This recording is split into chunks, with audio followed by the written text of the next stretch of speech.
Alrighty, looks like stream is live. There we go. Hello, Internet, and welcome to another Cosbox stream. It's been a while. I've had a very busy week, but got a lot of good things going. But yeah, it's time to do a little bit more Minecraft streaming. So I am starting out here in the caboose for the train at my main base. I've gone over this. I think I've shown all this on stream before. Also, my volume seems a little bit low. Let's jump that up a little bit there. Okay, there we go. But yeah, so I think I've shown this, and there has been a lot of progress around here. So I'll go ahead and do a little bit of a tour around here as some people start to shuffle in here. I don't think I've got anybody just yet, but I did just put the alert out. So give it a little bit of time for people to pop on in here. But yeah, I do have... Oh, here, I suppose I better put the in-game chat up.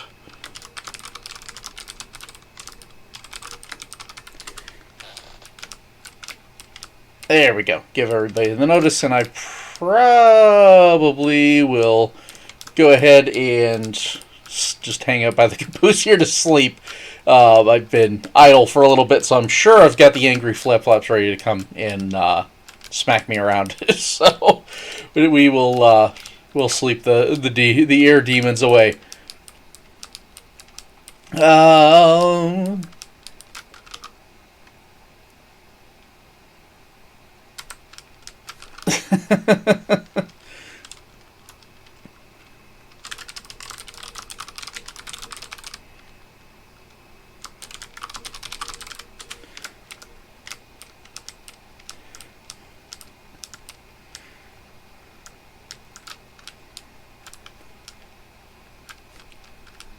Yeah, there we go.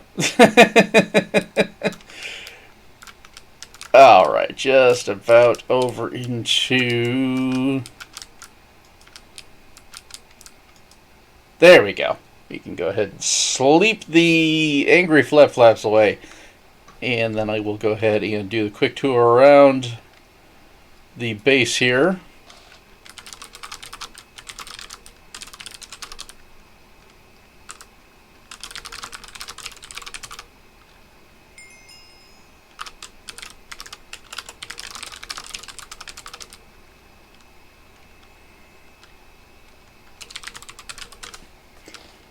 There we go. Give it everything. Hey, there's Commander Cascade. How's it going? Alrighty, so going to do the quick tour around here. And yeah, Commander, I don't know if you've seen my base much. I don't know if you've traveled through here or if you just go through the nether tunnel out to the map area. But yeah, I have made a ton of progress on the station here. Let me flying up so we can get a better picture. Now that the Guardian farm is up, I actually have the roof done. So this building is looking fairly complete, actually. I've gotten a pretty good... I'm pretty sure everything is done here. I do have a little bit of detailing on the front facing, just to get things there. Hey, there's J-Rod. How's it going? But yeah, you can see the how the details work on the roof here. I'm not sure still if I prefer that, the warped stairs, or if I want to go with just like regular prismarine on there. It should look kind of like oxidized copper for that little bit up there.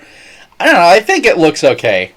I don't know. I think the regular prismarine texture might be a little too busy.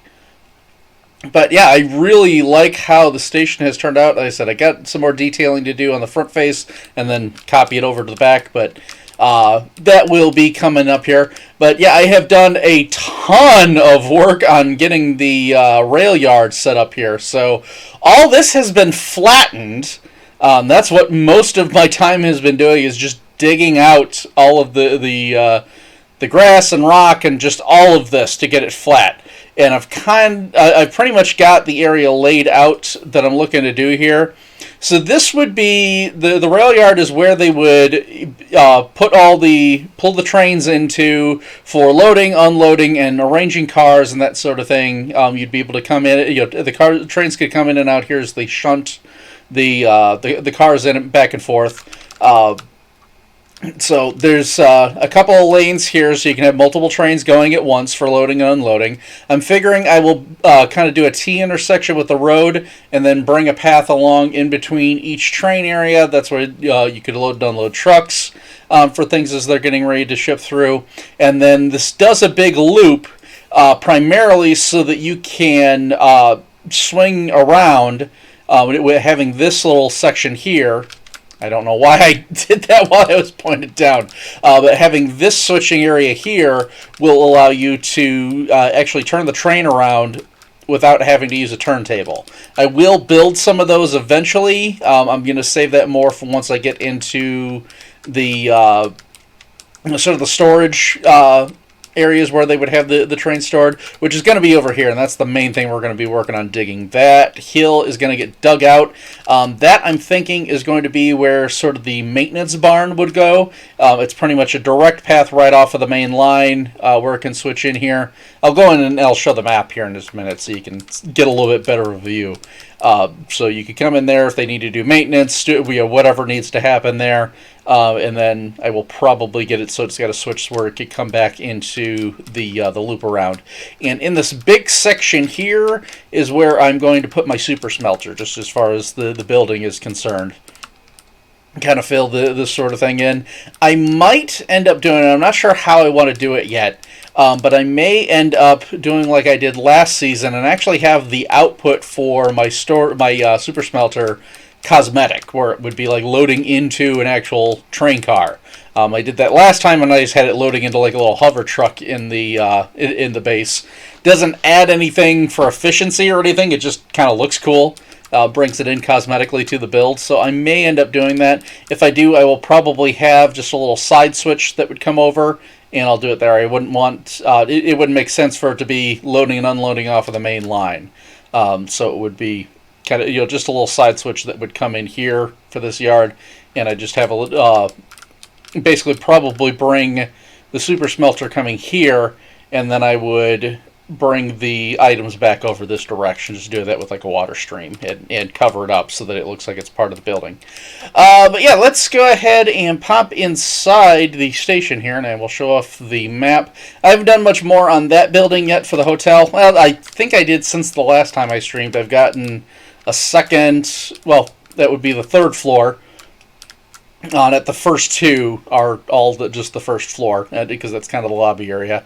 So I've got that other floor added on there. I have started putting in the butcher villagers, and after I've zombified those, so that's my main emerald income right now, and that's what I'm using to get all the glowstone that I'm putting underneath the rails.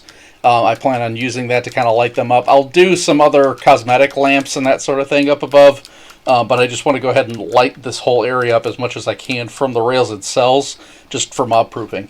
So now that I'm in here, you can kind of see where I've started laying things out. I haven't updated the map just yet. I've gotten a bunch of iron, so I've been working on putting the rails down.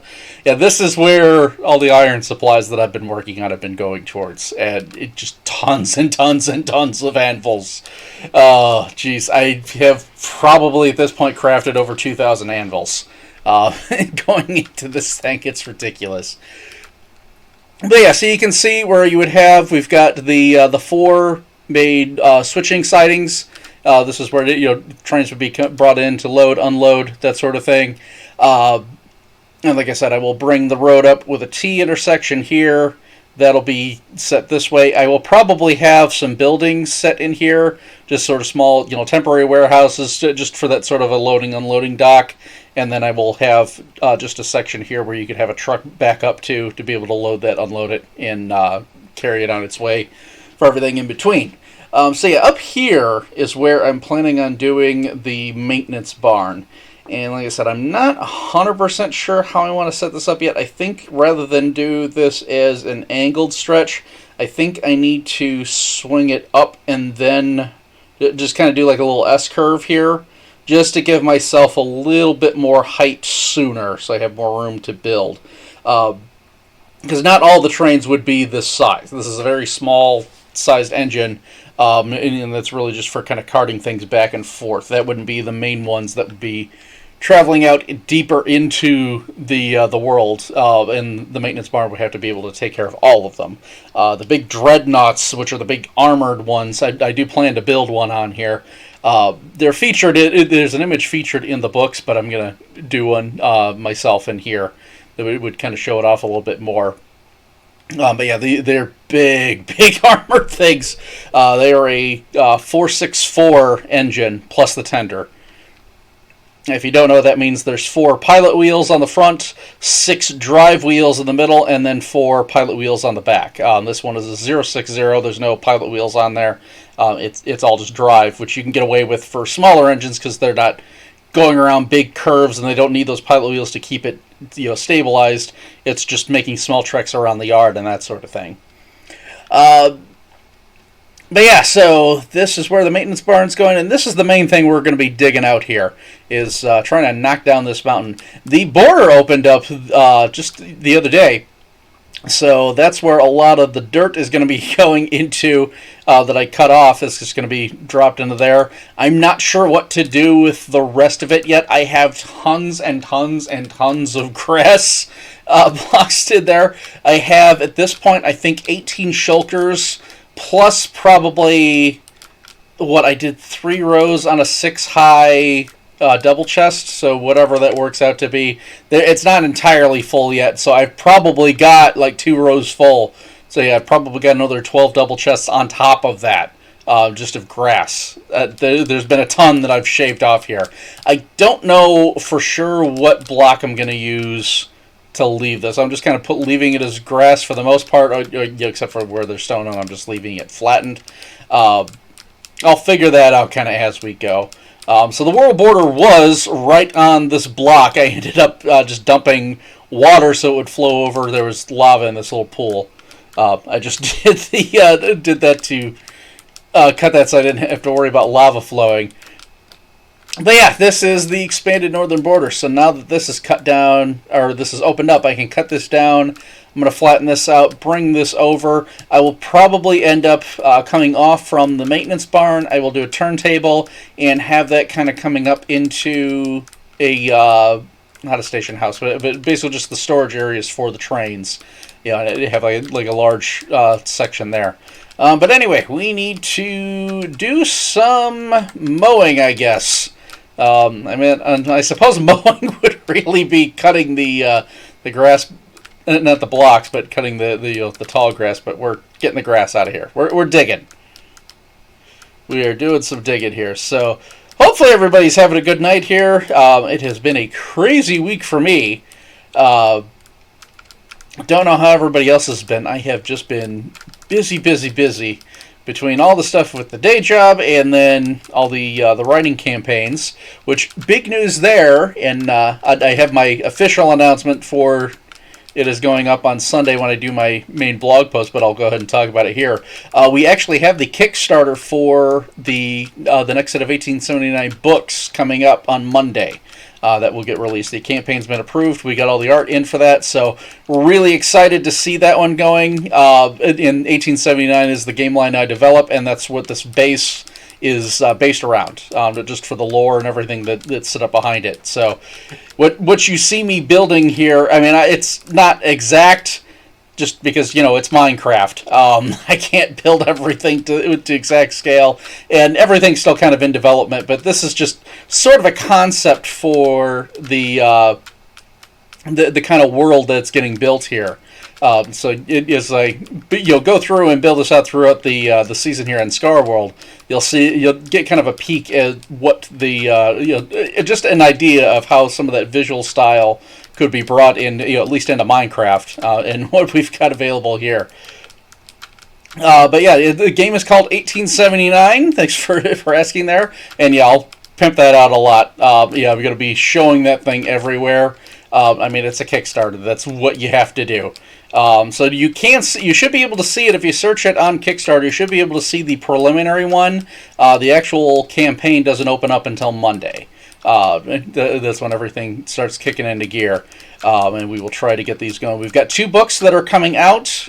We've got several books that are out already. You've already got the main core rule books. There is the London source book. We've got part 1 of a 3-part adventure out. Those are the primary ones. There's also a miniatures line that comes with it. So if you are into miniatures combat, it has that as well within the same world. But the development I'm working on is all for the role-playing game side. The books that are coming out are the companions. So this will expand the core rule books up to basically your maximum levels. So you can take characters all the way up to their ultimate status, whatever they can possibly build on. It opens up a lot of the toolboxes. Yes, it is by FASA Games.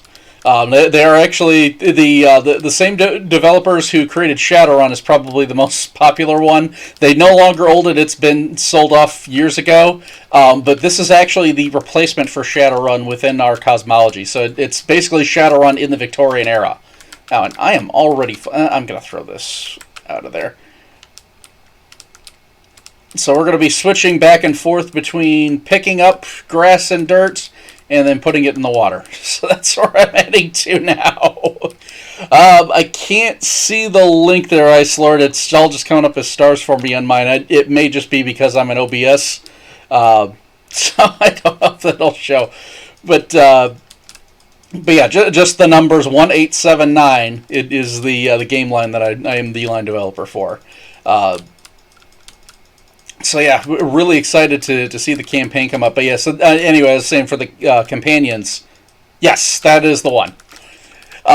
So this is going to, like I said, expand out the core rule books. You can take everything up to the maximum levels. It opens up a lot of the toolkits for things. So you'll get access to not only be able to use the in-game resources like creatures and all the professions players can play as and that sort of thing, but you'll have more of the resources opened up where you could create your own and customize your own campaign in just that sort of setup. I mean, just like with any sort of role-playing game, you're always going to have fan-created stuff. This is just going to give you a lot more of the rule basis we use for how we keep everything balanced, and that way you can create your own content and not have to worry about compatibility. It'll all fit within the existing game line and should throw you off for game balance. That is going. We're also adding in the engine mechanics, and when I say engines, I'm talking about the analytical engine, which if you're familiar at all with actual history around the Victorian era, and just history of computers, Charles Babbage actually had in the real world had created a design for a steam and clockwork computer. So this was all back during the Victorian era. It was all based on very precise machining and gear positions. It was a base 10 engine, and it could actually go through. It would perform functions like a primitive computer would. It's the primary design for it. Essentially, the processor was based off of the Jacquard loom, and that was done. Would operate off of punch cards. And basically would just allow the loom to have patterns programmed into it. So that way, when certain punch cards are engaged, it'll engage the specific cams and levers and that sort of thing within the device, so that it can repeat a specific pattern for when you were creating a tapestry or whatever you were actually weaving on the loom and that sort of thing. Charles Babbage took that concept, applied it into actual mechanics. I'm going to throw the light on here just so you guys can see a little bit better what I'm doing. I can kind of tell. I don't know if that's coming in the best on the stream. Thankfully with OBS I get the dynamic lighting here, so that should make things a little bit more visually interesting as I just place dirt. But anyway, yeah, so I actually had the stuff. This was actually in the real world. Now, he never actually got around to building it, because while he was a brilliant man, he was a horrible, horrible project manager. And basically, he would, not only was he just argumentative and really just a pain to work with, the guy who did all the machining for him just got into so many altercations He had to build all these customized tools and that sort of thing for making the gears and that sort of thing to his specifications. And they had to be very exact specifications, because it was all based on such precision. Because of that, he had to make all these custom tools to be able to machine this stuff the way that was necessary. And Babbage just didn't want to pay him properly, compensate him properly for those work expenses, and just basically when he would be halfway through building one version of the engine, Babbage would have a sudden bout of inspiration on a way to improve it, and then would just say, "No, we need to scrap the project and start over because I've got a better way to do this." And so in the real world, the thing just never got built just because of that. Eventually, they just kind of scrapped it. Within the game line setting, the British government came along and decided, no, this is far too important for our operations. We need this to get built. So they took the specifications from Babbage, took him off of the project lead. They just kept him basically as a researcher and a consultant, and really just took over management of the project themselves and saw this actually get done. So, yes, there is some real-world history, but it does tie in with the game line. It is an alternate history thing, so this is a lot of stuff, different research and that sort of thing that we've had to do, and this is all written into the game. So these are things that you can actually play with. So when you're playing through the game, you could run into an engine. You could play somebody who you could actually play a character who is an engine programmer or a hacker. Fits in with the Shadowrun theme. If you're not familiar with Shadowrun, a lot of that involved a lot of industrial espionage. Sneaking into buildings to either steal corporate secrets or exploit things, sabotage, that sort of thing. That's where a lot of that ended up coming from. So bringing some of those elements into the game, but still keeping it within the Victoria area setting. Hey, there's Neo. How's it going? So I'm talking about my game line that the base is built around. And as I mentioned, the Kickstarter's coming up for that on Monday. So yeah, I'll be, as I said, as people come in, I will be pimping that out. I apologize, it is vile but necessary huckstering. I have to build, it's the product that I've been working on. So, we got to build hype for it. Try to get it awareness to as much as possible. So, oh no, oh, that sucks when you died while you were away. I have made sure I set my warp points in safe areas, and that's just kind of where I go. I will just keep warping myself there. At my starter house, my safe area is built behind an iron door and a couple of layers of brick, and it's on the second floor of my house. That's only accessible by ladder, so mobs shouldn't be able to get up there. That's been my trick, and that's just kind of where I go. I don't idle anywhere else, and that way I can just warp myself there. And it works a treat when I'm, actually at work. I try to do things, and then I get a call, so, I gotta pop back. Just, /home. There we go. I'm back in. But anyway, where was I? I was talking about the analytical engine. So I was saying that this is actually something that's in the game that you can actually play with and run with. One of the things that have been opened up is how to write programs for the engine. This is one of the tools that you could use not only as a game master but as a player. You can actually follow the mechanics to write your own programs to be able to use them in adventures and that sort of thing. And all of this was written by me. The engines have been, from the start, have been my speciality. The mechanics for that is kind of my baby as far as the line is concerned. I didn't start out as line developer on this, but I've been working on the project almost since the beginning of it. But yeah, as far as the engines are concerned, I was the master architect behind all of that. So yeah, if there's problems with it, you can blame me. But I don't think I've heard any complaints about the engine mechanics. I don't know how much for people actually play with them, but I don't think anybody's really run into problems. And these are things I hope I can get more people into this and actually start playing with it, because I want to hear that feedback. I want to make sure the game is developed as best as possible. And I do that a lot within our own the company Discord. People come up with mechanics questions and that sort of thing, and I'll just respond on there. I'll just be like, this was the intention, or oh, okay, that's a good point. This is something we hadn't considered. We'll update that for errata and that sort of thing.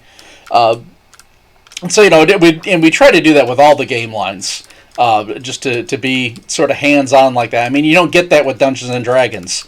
You don't have Wizards of the Coast just sitting in a chat room and chatting with you about the game. It's just too big. There's no possible way they could do that. You don't get that sort of direct contact. We really like doing that. We like having that hands-on experience with the fans. So, and that's one of the things that made me love FASA when I just got into it, just playing games. That was such a different experience, being able to, I had a question, I'll post it on, at the time we didn't have Discord when I'd started with it, but we had the forums. I would just pop on there and actually get an answer from people that actually work on the thing professionally. And that's the point when you realize the only difference between the professional game developers and people just doing it at home is just actually having someone publish what you write down. That's really all the difference there is. It does not take that much to be able to get into this one. There's no special training and that sort of thing. I mean, you need to still be able to produce stuff on time. You need to be reliable. You need to write coherently, and you can come up with good ideas. But as long as you can, create that stuff, there's nothing stopping you from joining, game development. It's just a matter of getting in touch with the right people, and a lot of times it's a matter of being willing to work for like next to nothing. Especially for like the startups, we just don't have the money to throw around for a lot of writers.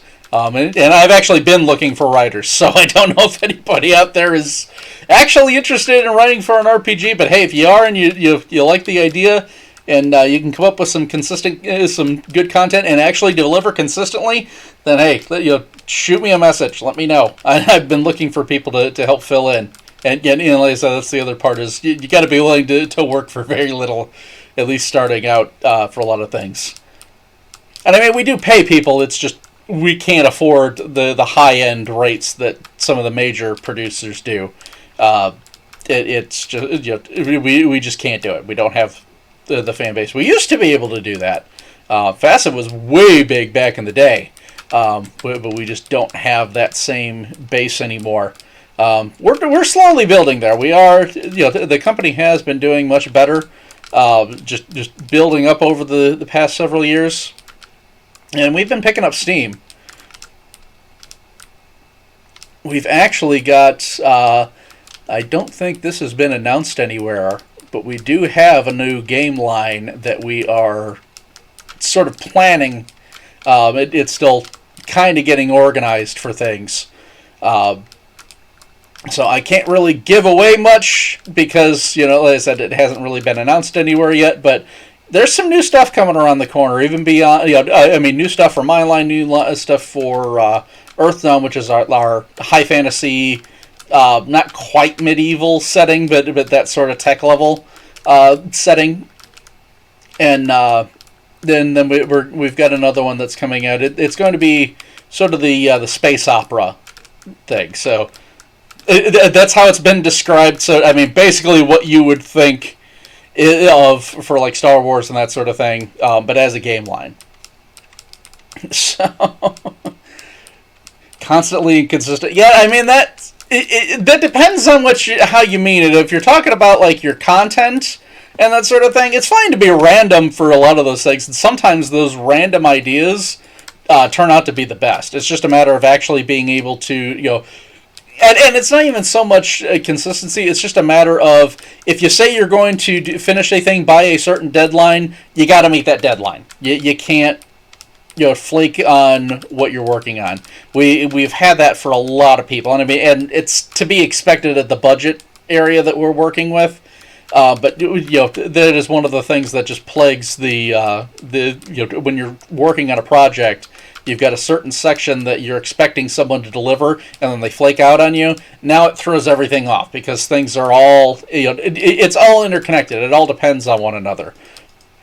And so yeah, it's really just, meet the commitments you say you're going to meet.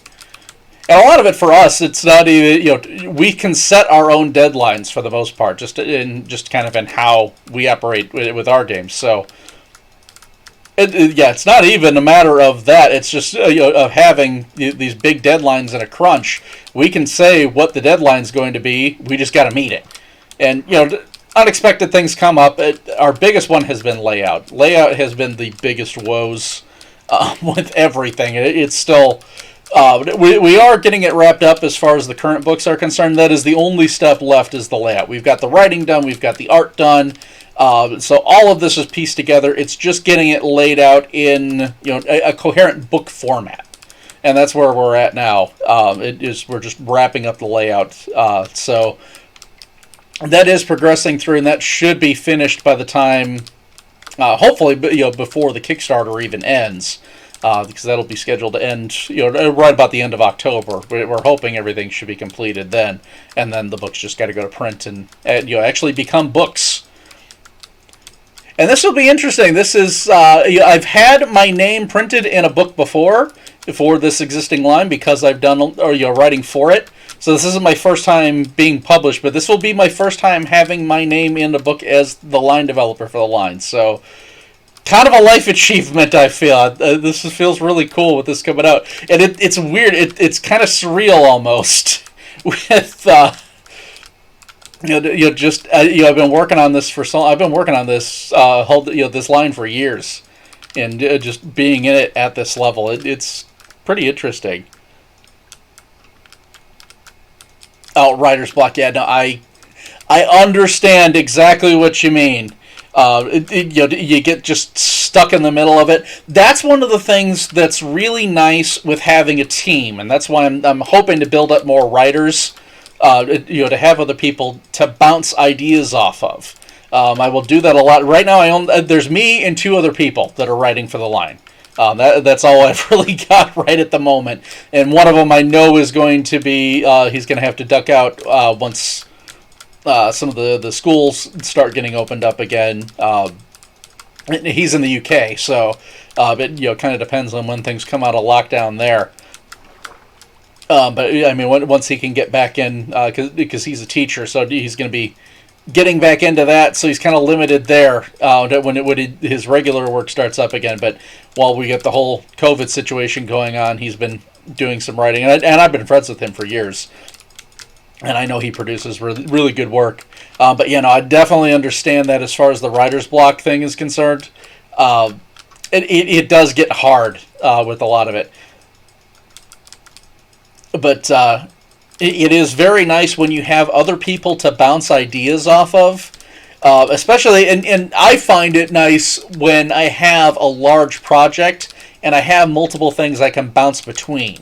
Because you can't always control when inspiration is going to hit you. It just kind of hits when it does, and a lot of it's just a matter of writing it down when that happens, and and then whenever you get around to using that, basically just anything that pops in your head, write it down. That doesn't matter when, where, whatever happens. I just keep a notepad program on my phone, and no matter where I am, as soon as I get an idea for something, I write it down. Can even it doesn't have to be full, complete thought. It could be, just a sentence or two, or just a word, or something like that. But just when I get an idea, write it down so I have that backlog, and then when I get stuck, I can refer back to those. And then the other thing is just, like I said, having other people that are working on the same project to be able to talk it out with. And, it helps having those half ideas to at least get started with. So you've got some sort of a starting point, and that way you can sit and chat with people and be like, hey, this is where I'm at. I'm kind of, this is the direction I'm kind of starting in. Just start talking about it. And you just kind of start going back and forth, and people come up with ideas off of each other. And that's where a lot of the ideas for the line have come from, It's just been us, like in a forum or in a chat or something like that, just bouncing things back and forth off of each other. Let's get this filled in underneath. And the rest of these, this is at the 3 level, so I should be able to fill this in from the ground. I don't have to go underwater. But yeah, just to sit and chat with people. And if you're working on an independent project and that sort of thing, you don't have to have somebody that's actually in the same project with you. Just get your group of people, your writers group, whoever you wanted to talk to, and go just hash things out. Be like, this is where I'm at in this particular story. You can even send it to them if you want, so they can read it, and then just bounce ideas. Let them run through, kind of let things freeform, let it run wild. But yeah, you just say some things, and it doesn't even have to be somebody in the writing project. I'll give the example. Just from a chat with my dad, he's an aircraft mechanic, and he's currently looking for work. He's lost his because of the whole COVID situation, so he's working on that. So he'll chat a little bit about different aircraft terminologies and that sort of thing. And one of the things that exists in the game line are airships. They don't have fixed-wing flight yet. That didn't come out until later in history, so we haven't introduced that. But we have introduced basically gas bags. Not quite zeppelins, your regular dirigibles, like a lot of people would imagine with helium and that sort of thing. These are actually hydrogen gas bags and soft bags, so not the your solid-sided dirigibles. I could figure for the regular Zeppelin. I mean, it's kind of a classic steampunk trope, so you kind of have to have the reference for it in there. How this works out in within the game history, the airships were actually developed by the Confederacy. During the Civil War with the U.S., what they ended up doing is they developed the airships to be able to fly over the Union blockade. Without the blockade going on, they were able to continue trade with outside nations, and that gave them enough of a financial backing where they were able to stay in the fight a lot longer. And essentially how it worked out is the Civil War just ended up going into a war of attrition. They just kind of ground to a halt. Neither side was really able to beat the other within how the game line worked out. The South eventually came to realize on their own that they needed to eliminate slavery. They just had to face facts of we're just beating each other back and forth. What are we really fighting over? And came to that realization on their own, abolished slavery on their own, and at that point the Union just didn't have any real reason to continue the fight, so they just kind of had a ceasefire, and that's where it left. So they actually still have the Confederacy and the Union within the game world. So that's one of the things we're playing through. I've got some plans for that much farther down the line. I've got several books planned, within the series, and then I've got some plans for that afterwards. So I don't want to give those plans away, and that may still be up to some fluctuation because that's well in the future. That's probably at least 2-3 years down the line, in real time, 2-3 years down the line before we get to that stage of things. But I have some plans for how this whole situation is going to pan out because I don't want to leave it the way it is right now. I personally don't really like how it sits in there, and I mean, it's workable. There's things we can do with it, but I definitely want to change it. And I'm just going to do it so that it's organic to the story we're telling. Let's see. How far do we have? I've only done 2 runs, and I've already got a lot of this filled in.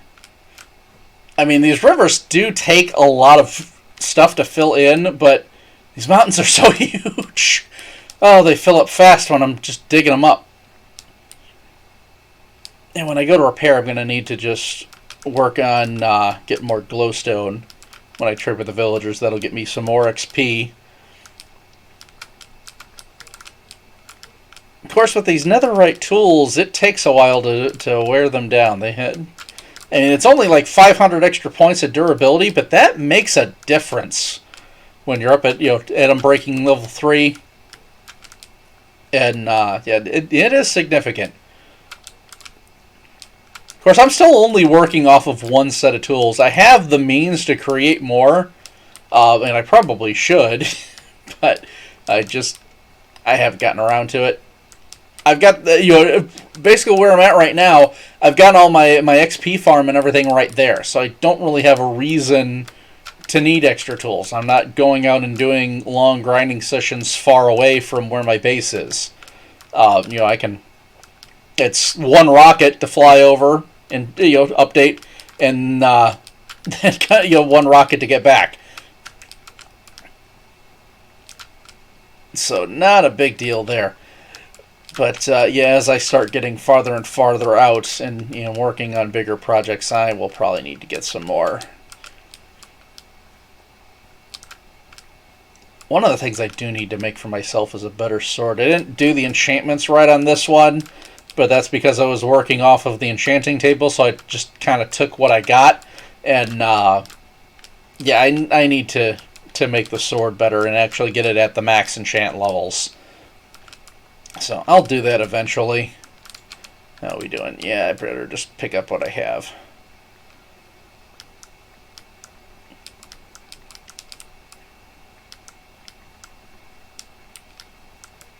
Oh, am I? Yeah, we don't need flowers. Flows down. Okay, got room for a little more. And just like within my previous base, the animals keep getting so confused. They will spawn on the grass, and then I take it away from them. And they just get confused. Although at least there is other grass around. This isn't just a big sand pit again.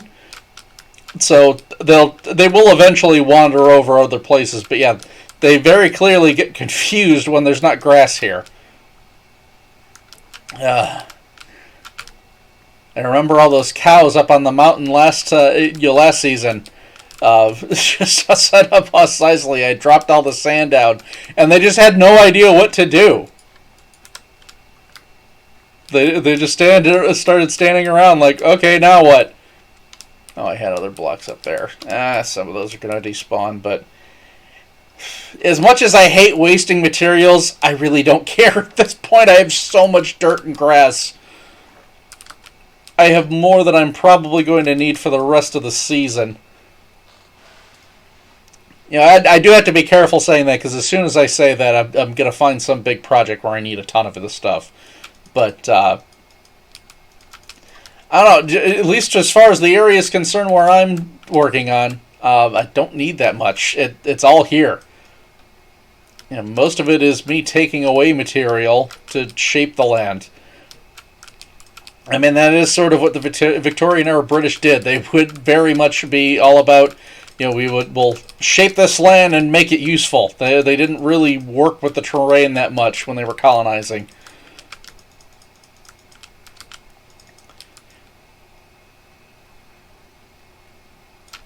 Yeah. Well, yeah, we'll have to use the the grass to replace all the mycelium that's getting placed out. I got a feeling that's going to be coming around since the mycelium has showed up. You know, it has become available with the border expansion. So, you know, Commander Cascade, I'm looking at you. I don't know if you're still in there or not, but yeah, I see you. And I believe you were the very first to actually grab the stuff. I don't think anybody else has gotten out there yet. I don't even know where the coordinates are for it at the moment.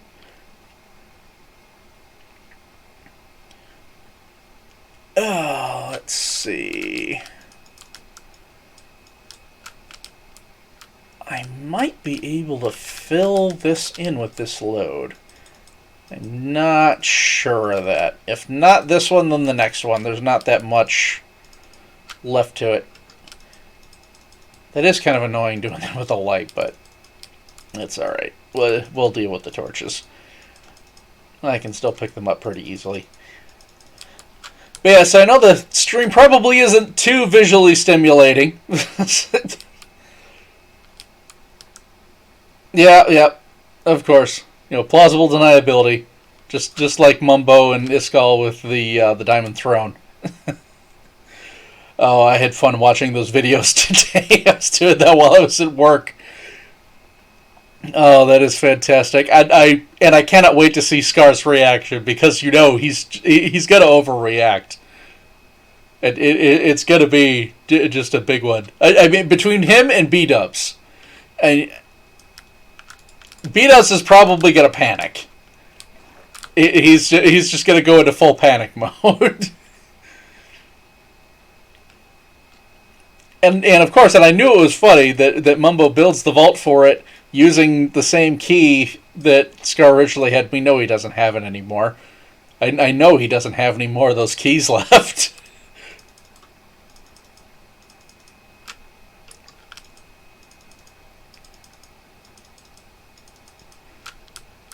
Alright, what do we got here? Yeah, it's still just shipping along here. I'm just going to keep breaking this up into smaller patches. That's not what I wanted. I want all this to be flat because I'm also going to do more rail stuff coming out this direction.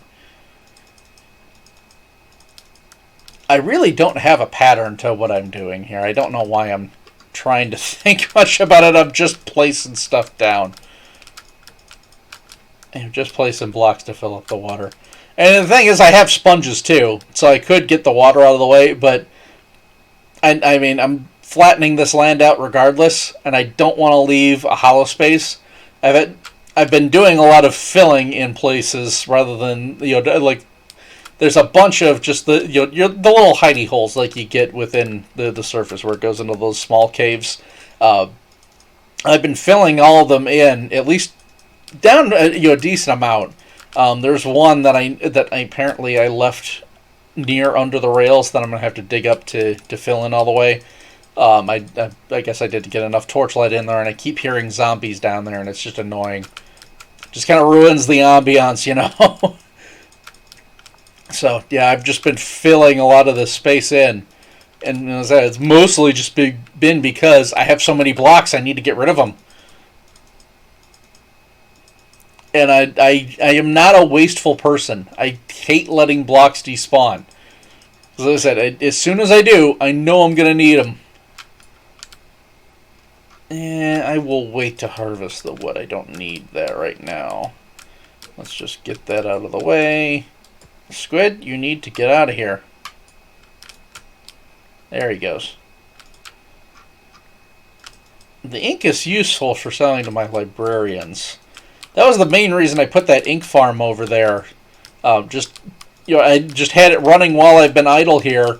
But you can sell ink to, once you've zombified villagers, the librarians, you can sell ink to them for emeralds 1 for 1. So that's actually a really good deal. It's even better than the sweet berries. I mean, yeah, you can get sweet berries faster, but even once the zombified thing evens out, they're selling at 5 to 1. So even with a slower squid farm, and the one I have is not particularly fast at all. I didn't go for a very efficient design or anything. I just threw some water in. Pretty much that was me very quickly scribbling that together just to get something created. But it works. I don't even know what the rate is on that off the top of my head. I'd be there AFK for a night and I'd get maybe 3-4 stacks. I think it just kind of depended on how the rates were with how many people were online.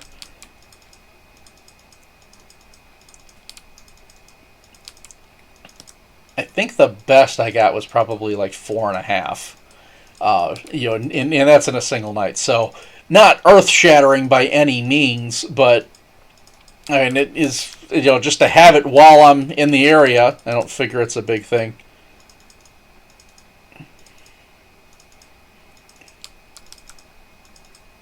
Yeah, no, I get that with the whole YouTube videos thing. I don't have the time to actually be able to sit and edit out a video. I think it would be fun to do, to actually try and get set up. And I did try, make a try at doing some gaming videos before with another channel, and just never really found my niche.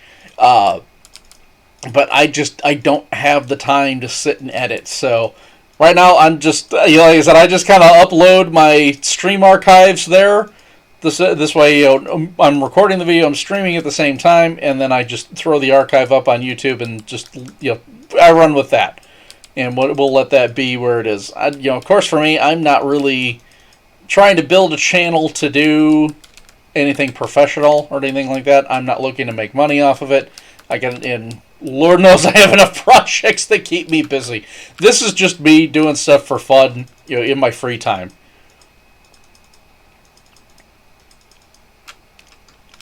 And I guess this is just another way for me to convince myself to do some more work, as far as the game design for the side game, at least for the base for this season. I had a couple of concepts for bases of what I was going to do, and I may still do them in the future whenever there's another server reset, year or two down the line, whenever that happens. I've got other ideas for things to go through. But, one of my ideas was doing, and I talked about this in chat a little bit the other day, was doing Paranor from Terry Brooks' Shannara series. I loved those books in high school. They're one of my favorite fantasy genres. Not genres, but favorite fantasy series. I just love how that one went. I love Terry Brooks' writing. So many fantasy writers get inspired by Tolkien. I find Tolkien to be very verbose and honestly very boring. He describes a lot of stuff that he doesn't need to worry about in overly complex detail. I don't care for Tolkien that much. He is, I don't want to say he's bad, but I don't enjoy his writing. His writing style. And I never actually watched the Lord of the Rings movies. I've seen clips from them. I never got into the series. I've heard that the movies were really good. And it's one of the ones that, I'll watch them at some point. I just have never gotten around to it. I don't even know how big that list of things is. Things that I want to read or watch or do at some point and just haven't gotten there. The list of games I have that I want to play or finish playing at some point. I still got to finish doing Fallen Order at some point. I picked that one up when it was on sale, and I've only played a couple of chapters, so I haven't gotten that far in it. And this would be where a lot of this noise has been coming from. All that's going to get dug out here, so not going to worry about filling it in or really even lighting it up. I don't particularly care. We're digging it all away. But just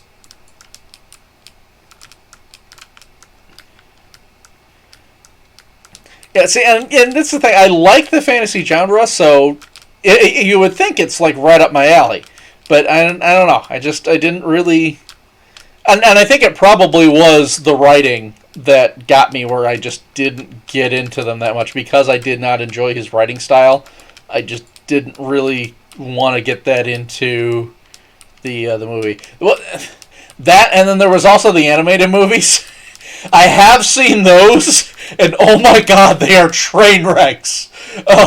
They're the kind of movies that you gotta watch just because they're so bad. They're hilarious.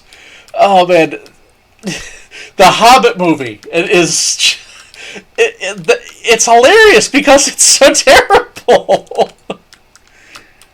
And part of that was just the time. I mean, I can't really blame it for being bad the way it is. It came out in the 80s, and all the the animated movies at that budget level were crap. That was just the reality of the time. And they didn't have a huge budget behind it. Definitely not like the live action ones. That was a thing for nerds. They weren't expecting to get investment back on that.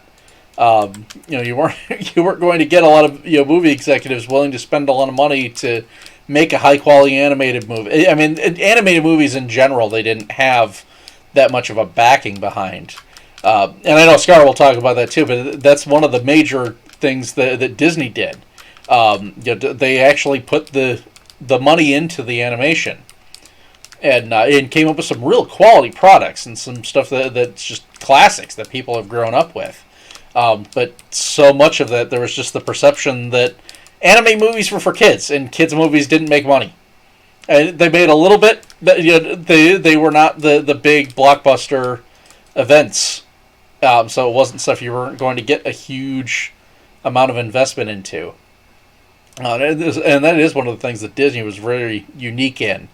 It was that they were willing to put in that investment and actually make a quality product. And and cemented themselves as the master of a lot of those, just the master of a lot of people's childhoods. All right, Squid, you're in my way. Oh, and I got a head. I've gotten a couple of those. The squid heads look so derpy. I mean, here. Look at this. This looks so, I mean, they kind of look sad almost. They look like they're saying, just end me. Just end me now. They'll beach themselves on the ground themselves. I think they are really just asking for it. Oh man, yeah, they did. The mods did say they upped the chances for a lot of the heads.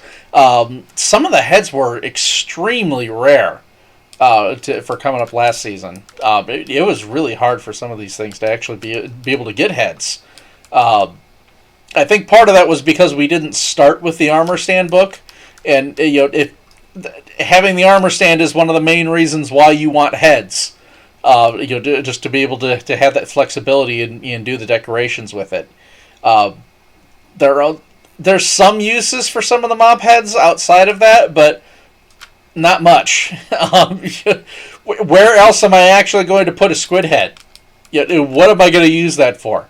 There's not really a purpose behind it. So, but yeah, now that we've actually started with the armor stand book this time around, it makes a big difference. And honestly, I haven't seen that much armor stand work going on at this stage. I mean, there's some. There definitely are some people making use of it, but I haven't seen a lot. I tried to do a little bit in my office at the shop for Coscos. I did like the little. I used a composter to make that look like the trash bin, and got some papers in there. I think I put a piece of bone meal in there to look like it was wadded up and that sort of thing. So, doing a little bit, but yeah, I don't think there's been a huge amount of armor stand work going yet. But I think that right now we're still sort of in macro build mode. There's so much of it where people are still just doing the big builds that they haven't gotten into doing all the the interiors and the details and that sort of thing. Yeah, no, I remember you with the sheep murder at Commander Cascade. Oh man, you did tons of that. For like the first, what was it, like the first 5 months I think of the server, it was just you killing sheep all the time. I remember seeing the names pop up, or we'd actually get the message in chat when you managed to get the head. And we were just seeing those pop up constantly. Because you were still working on that while I was... Let's see, because I didn't start Mos Eisley until the... Was it the first border expansion or the second? I want to say it was the second, but I don't think... No, I think it was the first. I think it was the first border expansion, and then I got out... and started setting it up. But that wasn't for like a month after the server had started before we finally expanded out. And and I was still terraining. I hadn't even had the let's see, did I finish the... I think I was in the middle of starting the terrain around the starport, and I remember still seeing sheep heads going around, and that one took a while. I did the YT 1930 freighter. That was my starter base over there. I mean, it wasn't my actual starter house. That was elsewhere on the server, much closer to the shopping district. Really, just kind of on the other side of it. But yeah, and then I did the freighter, and that was my main base of operations there. And that took ages, just getting all that detail and just working it out. A lot of it was just copying. Just being able to copy the build over. I found out, and I am so glad that I did, as far as like doing my test builds in creative, my computer's beefy enough I can run 2 instances of Minecraft at once. So I can have my test build pulled up on one screen and then be doing my main build in the other. And that way I can toggle back and forth between them. I don't have to even worry about doing the mods for stuff. I know you can get the what is it, Schematica or whatever it is, and actually get the schematics to show it, to give you an overlay. I don't know if I like that or not. I mean, yeah, I suppose it's useful, and as long as you've still built it in creative, you did still build it. But I don't know. I kind of like having where you're building the stuff yourself, where you can still freeform it more, and you don't have to worry so much about building exact. I did that with a lot of my builds. I would work them out in creative and at least get the basis down. I never built any of them 100% to completion. I always got the basic area to get it started. You'll work out a few dimensions and proportions and that sort of thing. And I would build them probably about 60%. And at that point, I would stop the creative and then jump into regular Minecraft and just start building. And I would modify them as I needed to, as I was actually in and building it within survival.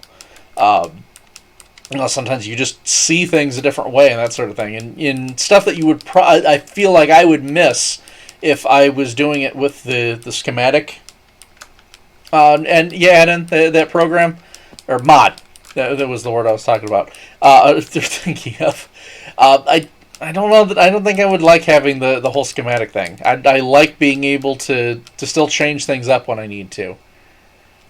Anyway, speaking of where we're at in survival Minecraft, let's see. I need to dig a little more, but I got the main waterway filled in there. Yeah, I don't think that's worth unloading at this particular point. Let's grab some more. There's another section of water just over that way. Was kind of the other end of that river. So I'll take some of it over there. It's over by where my bamboo is currently growing. And really, I just have that sticking around for, well, sticks at this point. Now that we have bamboo, I hate spending wood on sticks. It just seems so inefficient to me when there's so much more I can actually use them for as blocks.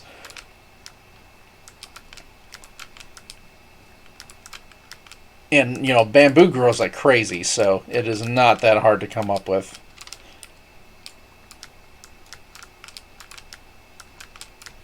It's a little less insane now that we don't have zero ticking anymore. Alright, how much water is in here? Just a little. I'm just going to fill that in, and then we'll dig them up later. And I hear a baby Zombert in there. We will deal with him eventually. Actually, probably when I'm done with this, I should go do a bit of a repair on my shovel. Not getting down all the way, but I could probably still get one, maybe two more rounds out of it before I was getting into the danger zone with it, but I might as well, because I'm also getting glowstone as I repair that up, and I need that to finish out the rail areas. So it's all useful. I do like the villager traits for that, just because it makes it so much where I can all my actions, almost all my actions have multiple purposes.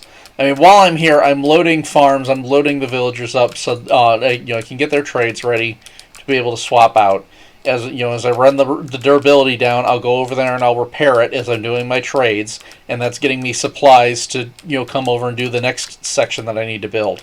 And I think that's probably the biggest key with a lot of the stuff in Minecraft is just figure out how to make your actions do more than one thing at one time.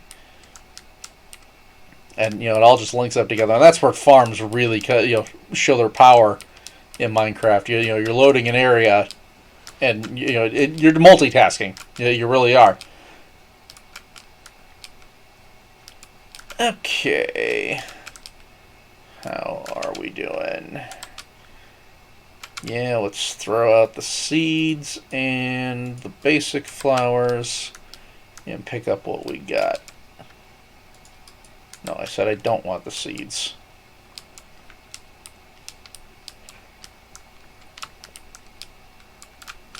Pop that real quick.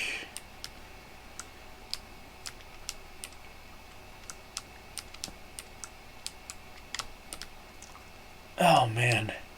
And even with how much I've dug, I mean, you can see with the stone layers where there was like 3 layers of dirt up on top of this, but look at how much I have to go.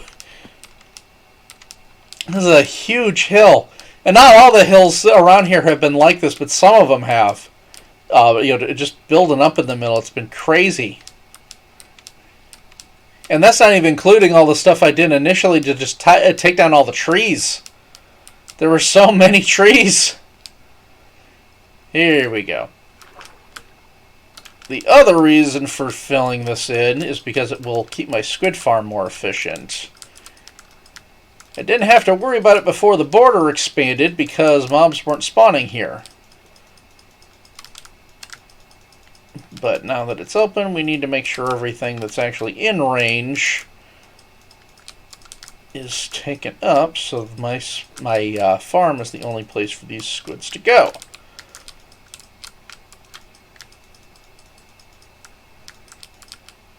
And I definitely have noticed a significant drop in how efficient the farm is. Even though I've been AFK over here less lately, I've been doing more at my starter base because I need iron. Because I'm actually working on the railway more.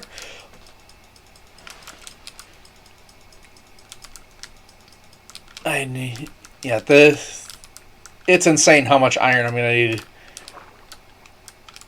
And I don't even think that's the only section of track that I'm going to be doing. I mean, that's the rail yard, so that's where a lot of the stuff is going to be on display. But I'd like to build the main rails actually coming out and going out further. I want to kind of do a little bit of the grove outside of the base. I'm going to put up a big defensive wall, because there is a big defensive wall around the fort itself. And I haven't quite decided on the design for that yet. I'm thinking probably stone bricks, just because I have a ton of stone. Let's make use of it. I will probably also include some iron in there.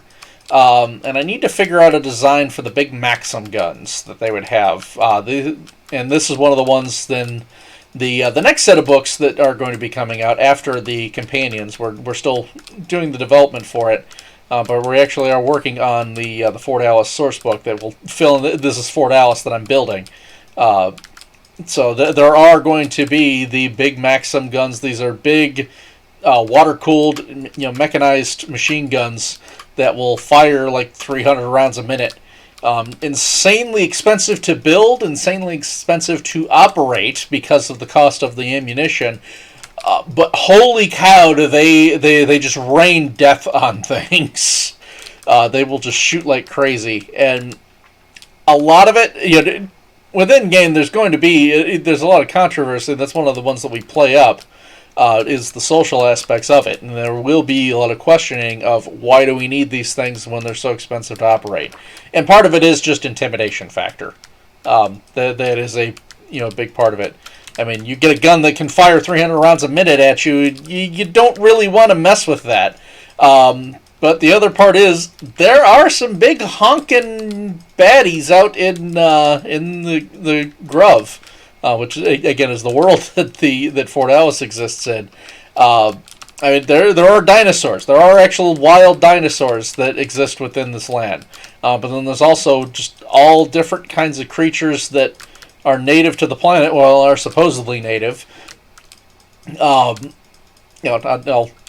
I'm not going to spoil all that, but there are some things that exist there that may not be natural, and it makes allusions to that within the game. So it's one of the ones you can read within the lore a little bit more.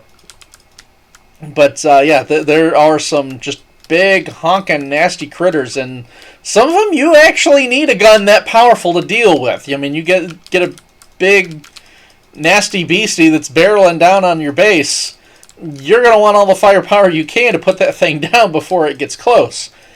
So I need to figure out a Minecraft design for those to kind of show that off. The other part, now that the border's expanded, that I will need to open up, I do actually need to make airship docks. And the airships within this game are interesting. Like I mentioned before, they are actually soft-sided, and they are hydrogen bags. So hydrogen soft-sided bags. What they end up doing to generate this, they will use zinc chips and hydrochloric acid in a device they call the KIP. That will generate your hydrogen gas. And since you have the hydrochloric acid, you're just going to have all the zinc effluence that comes off is your waste product. But they will just continue to feed hydrogen chips into the KIP to keep generating hydrogen gas. Because again, remember, these are cloth soft-sided bags. They'll seal them up as best as they can, but cloth is not perfectly airtight. They leak air. And they just don't quite have the tech level yet to be able to make them perfectly sealed. They don't have vulcanized rubber. And even if they did, the weight on it is very high. They would have to build it absolutely huge to be able to keep it totally rubberized and airtight to be able to contain the thing. But yeah, they will actually use the zinc chips and hydrochloric acid to run it on the fly. And then as far as power is concerned, they are either powered by microsteam, which the microsteam engine is fictional within the game. It's not a real-world thing. We needed it as a means of creating all the steampunk gadgets, so that's one where we just kind of hand-waved and said, yeah, somebody came up with a steam engine that is very small, very compact, and very powerful. For its size. I don't even know. I have done some math on it, and I believe the limits are theoretically possible. We're not getting out more energy than we're putting into it as far as the fuel is concerned. But it would be extremely unlikely for the thing to be built, especially in this tech level, just as far as reality. But, I mean, just like I said, it's a game line. At a certain point, there are certain things that you have to hand wave and just say, yeah, no, we're just making this a thing. Just because you need it. The plot demands it. It's actually fun. One of my major contributions on the line, even before I became line developer, has been actually doing math to figure out the the actual physics of some of the fantasy elements we're creating. So a lot of the stuff in the game is realistically possible. It could physically exist. Let's pop up here and get my emeralds. The biggest example I always use for it is within the Grove, right, which again is the alien world. We needed the calendar. We need to figure this out for how the calendar would exist on this world. So I was given the size of the world, the target, just kind of the rough area that we wanted the calendar to work out to, and there, as far as the orbiting bodies are concerned, there's actually a major moon and 2 submoons, and so we were given how those will orbit. We decided that we wanted this to be a lunar calendar, based on the culture that actually exists in the world. They're based off of sort of a mix of the Akkadians, the Babylonians, and that sort of thing. And they were using a lunar calendar, so it would keep within their theme to use it that way. So we wanted to set that up, and basically I was given that information and then told to figure this out. So I actually did the orbital calculations to figure out exactly how these bodies would orbit and what their orbital periods would look like. Get my XP. There we go. And how that would look to people on the ground. And figure it out from there. So that was fun. That took, what did I figure, 4 whiteboards full of math to actually sit and figure this out. And everything's right on the Roche limit, which if you know about the terminology for orbital periods, the Roche limit is right at the limit where the smallest possible orbit that an orbiting body can maintain before it starts to crash. The planet is right on the Roche limit with the system's sun. Which means there is a ton of tectonic pressure because of how gravity's pulling on it. Not only do you have 3 orbiting bodies going around it, but you're also just riding right along the Roche limit for this thing. It's insane how much pressure's on the planet, which means the planet itself is basically one big ring of fire. And that does play into the storyline. That was something that we wanted developed. So I did the math purposely to figure, with that in mind. So, but yeah, the actual orbital period for the planet that this is on does work within physics. It's not likely that it ever would have happened, but it is possible. And again, that also plays sort of into the deeper lore that we'd chat about a little bit in some of the major discussions of things.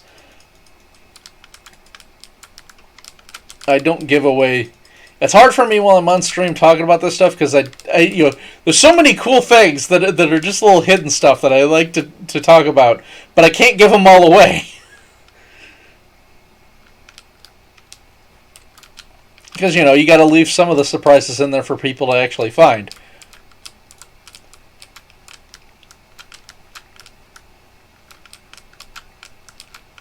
We do tons of references for stuff like that too. There's one of the adventures we did for Gen Con one year.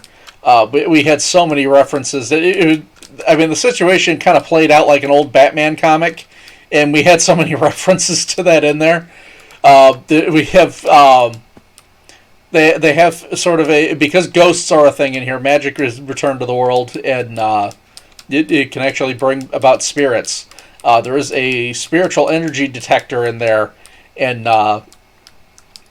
the sort of the critical mass for it hits at 9,000. So when the meter reads over 9,000, people panic. So, we got to throw these things in there. It's the stuff that you need to pay. The right people will get the joke. FASA Games in and of itself is a reference. It's to the old Marx Brothers skit. The Freedonian Aeronautics and Space Administration is what FASA actually stands for. So yeah, if you know anything from the Marx Brothers, you should recognize stuff about Fredonia. And actually, saying the name reminds me, we're actually planning on doing an online convention in December. We're calling it the Fredonian Con. We're still working out some of the details for it, but it is one of the things that's going to be planned. We're probably going to be doing some game sessions running. I will probably run one. Well, I'll probably run a couple of them, honestly. I know I'm going to be running a main room event, just kind of talking about the line, going into things from there. I'm going to planning to talk mostly about the world building and that sort of thing behind it, but it'll also be sort of a State of the Union thing. You'll tell people about where the line is, where it's going, what some of the plans are. It makes some allusions to a few things. And I chat about some of this here just because it's what's on my mind. So I think that is the main thing I'm doing here, is I'm just chatting about what's on my mind. That's one of my main reasons from streaming. I talk to myself all the time, But at least now I'm when I'm doing it, it's somebody's listening. Sometimes I mean 4 people right now are listening to me. Just ramble on and talk to myself. The whole rest of the week, it's me just chatting with myself.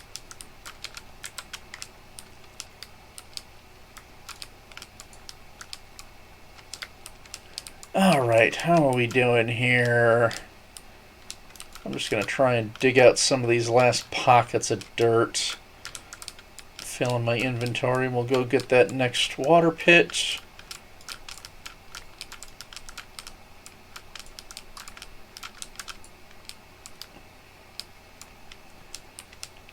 There's that. Yeah, we're good enough.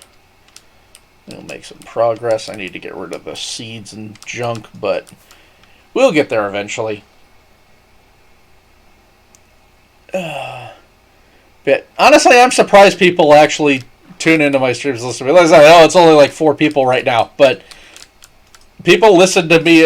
Will actually tune in and listen to me at all. It's funny to me that someone actually has interest in things I have to say.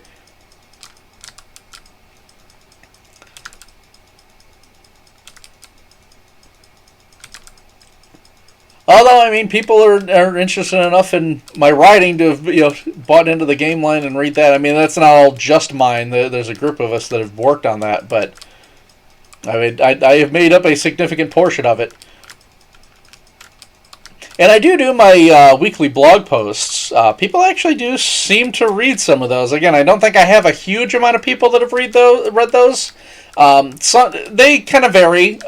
Some of them are just talking about different things with the line. I've been doing a series every so often where I'll just give adventure hooks. And I just list off 10 possible adventure hooks for things that you could use to start a campaign or just drop into a campaign for within the game world. But a lot of the ones I've been doing have been fiction. And some of them have been recycled from old stuff. Some of them were from the previous line developer. I use that a lot when I've just personally got a writer's block or I just have not had time to do anything. I think I've kind of exhausted what he had left there. There's a handful of things, but I don't know if they're ones that I want to use. A lot of them are just incomplete thoughts for stuff. So, yeah, I think I'm at the point where I'm pretty much on my own to figure out the blog posts. And that is very hard to try and do regularly. I mean, it's only a once a week thing, but I run into writer's block on those a lot, and sometimes it's the last minute before I'm actually getting them done. Sometimes you guys will see me chat about it on the server, and a lot of times it's just because I'm stuck. I need ideas.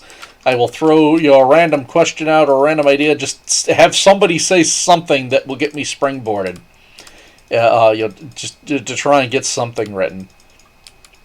And if you ever do see that you do throw something out, I really appreciate it. Even if it's something that I don't use, a lot of the times it will at least springboard me and get me thinking of other ideas, and other possible things that could work.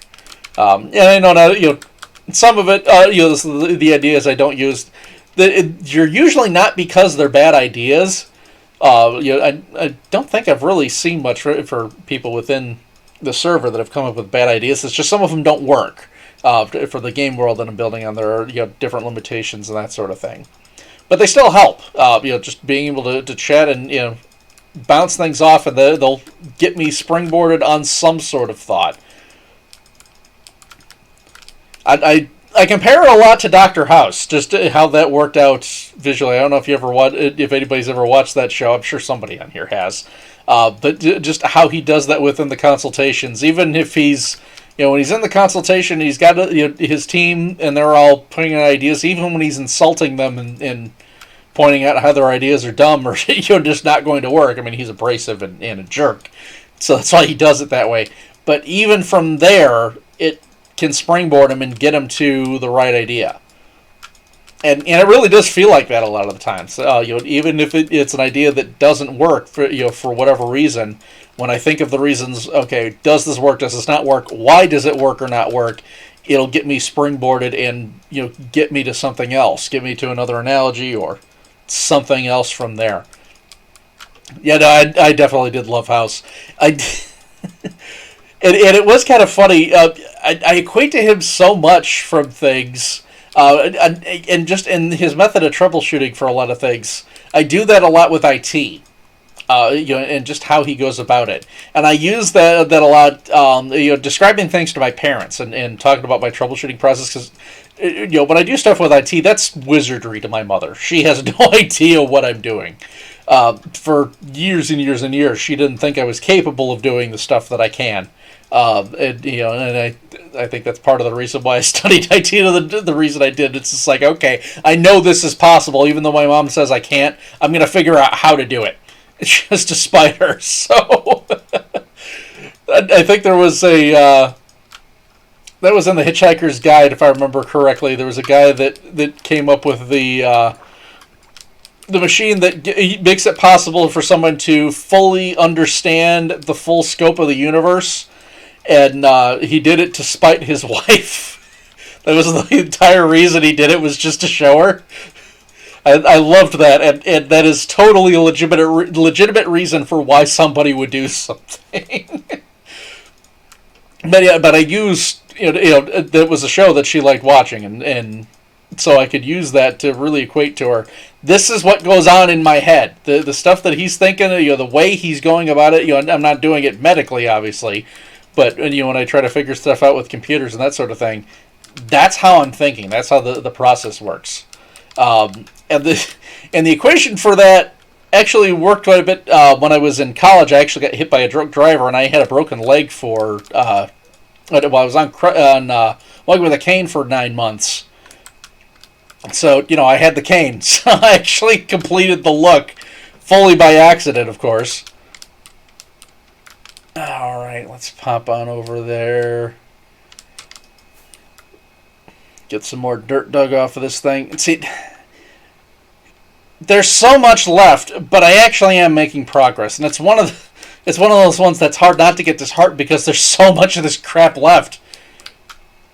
You just see how much more of the mountain's there, but I really have dug a lot. It just doesn't feel like that much. I mean, I've only been at this for, hour and 17 minutes, it looks like. So, I mean, in reality, it's not been that long I've been going at this, so I am making good progress. It's flowing fairly steady.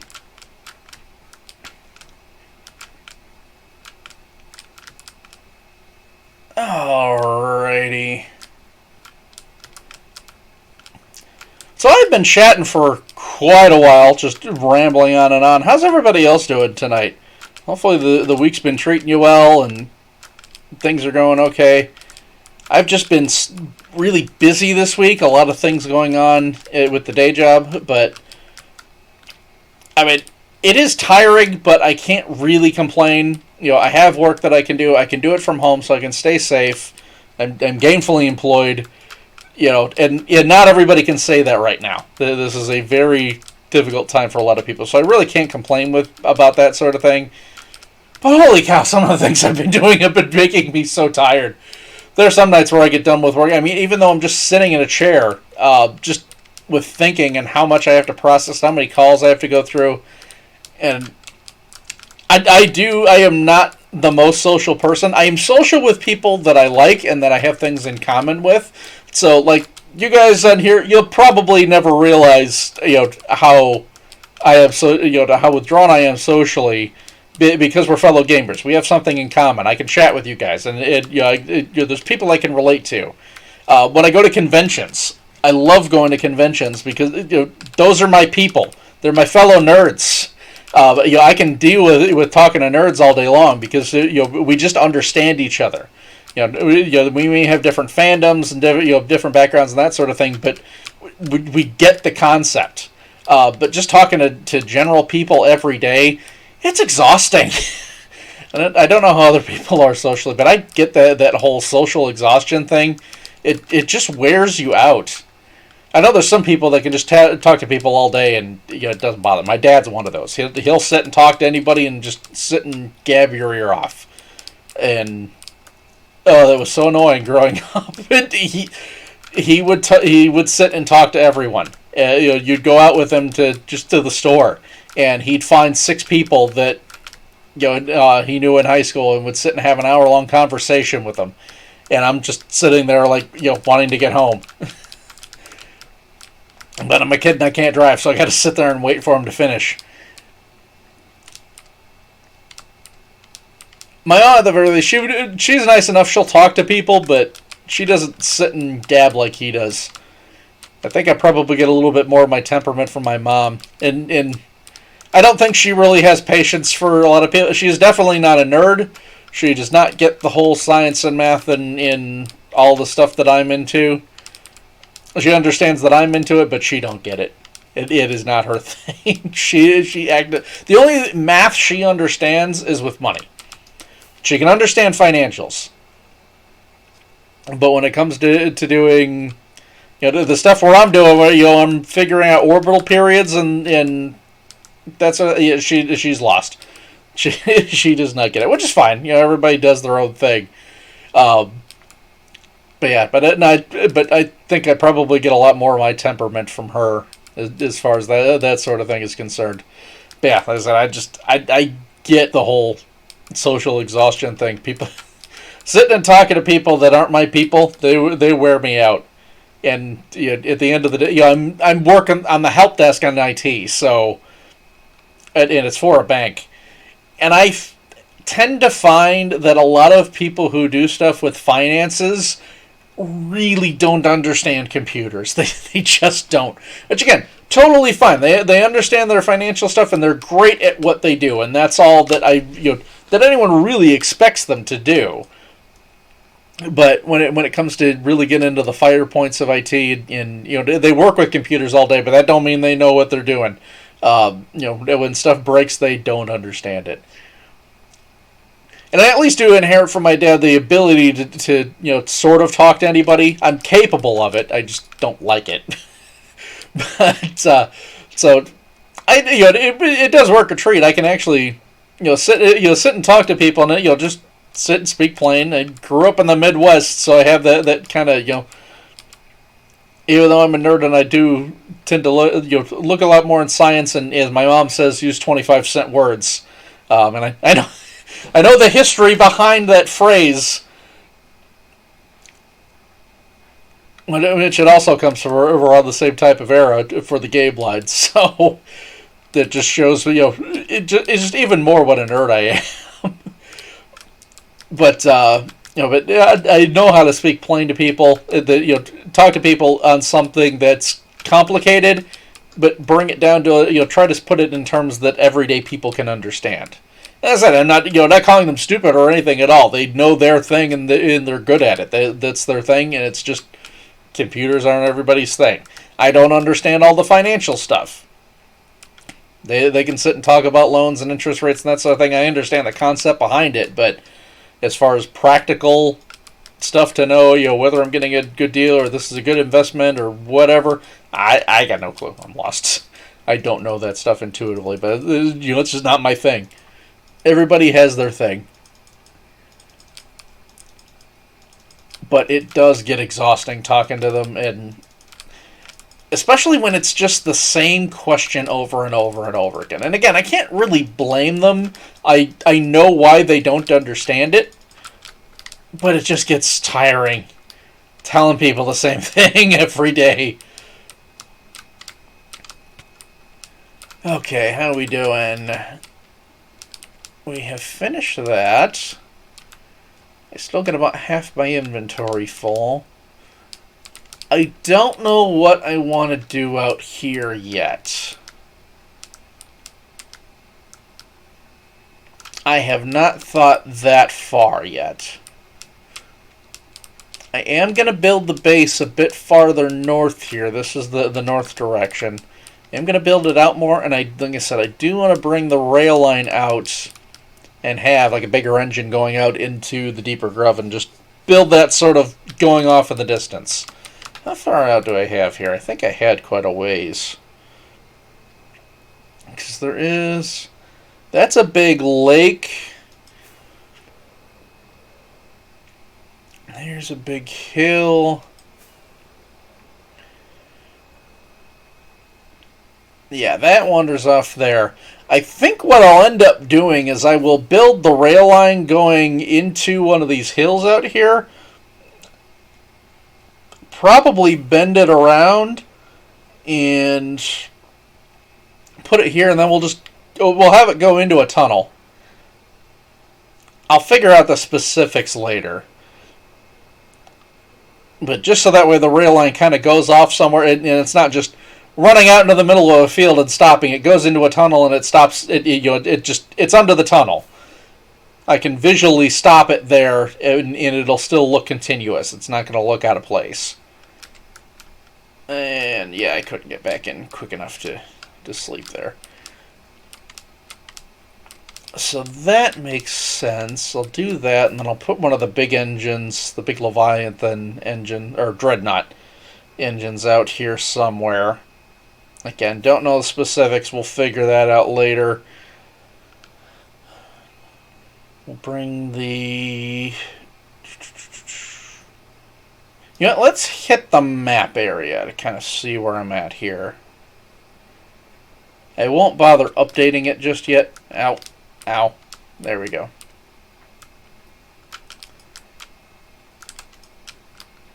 I am kind of all over the map myself at this point. I'm going scatterbrained.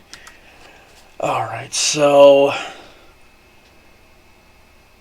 I think I need to make new maps to expand this north more. And I don't think I'm going to expand the palisade walls out past that point. You know, at the most, the halfway point here. I don't think I'm going to go much farther than that. So if we go here, that'll be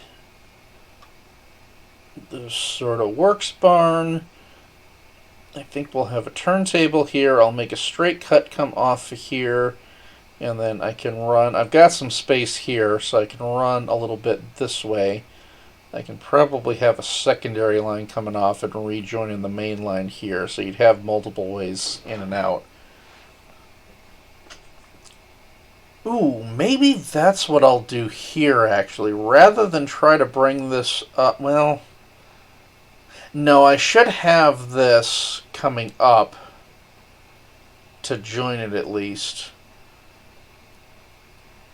But maybe I'll make the primary branch from it come off here, and then just have that come up to join.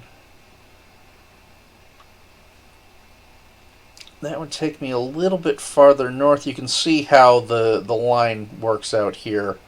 It's like 16 blocks, if I remember correctly, when it comes to the straight line. So that would put me probably about there. Not too bad.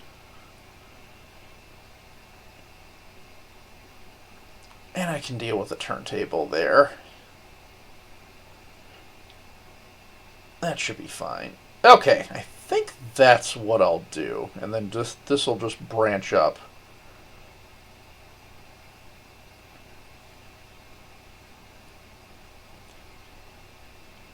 And I probably will do a T-junction here going into the turntable. Okay, so we'll do that. I do need to get... I have at least 2 more train types that I want to build out here at some point. There is a 422 that is a one of the primary ones that's displayed within the books, and that's one of the main ones that actually makes the trip back and forth through the rabbit hole. So I will definitely be wanting to build that. I think I'm going to build that actually like on its way out, and I'll see if I can get that. Well, I'm not sure, but we'll see how that one goes. But that one, anything that I have going back would definitely be a freight train coming, because I've got passengers coming inbound. Pardon me while I wet my whistle here.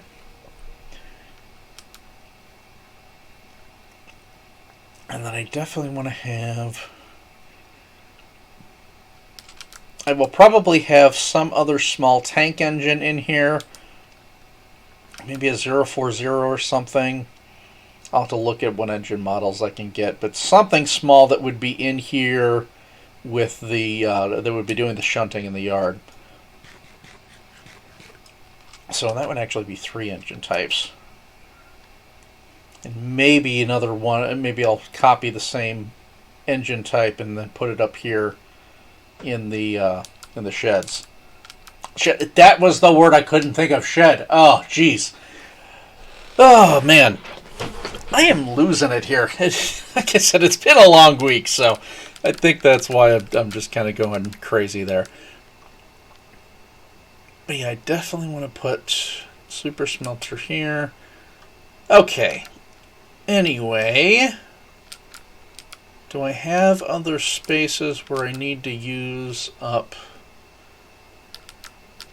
I really don't. I don't have much more where I need to use up this grass and dirt. Oh, I should probably restock my rockets here. Oh. Get the right tool. I do have some other shulkers I can use. They're currently over here by that beacon where I was flattening that one out. So let's grab some there.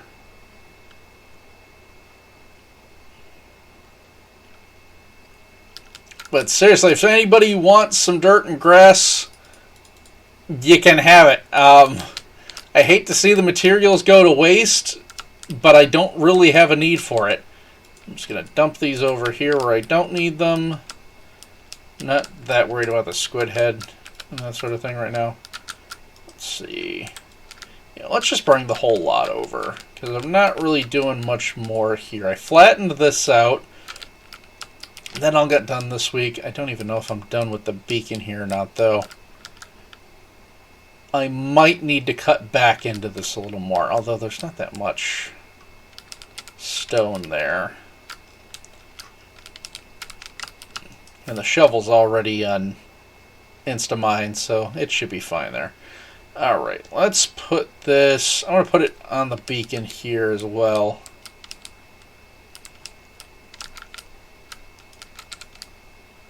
Let's get that out of the way. No, I don't. I can put the ink sacks up here too.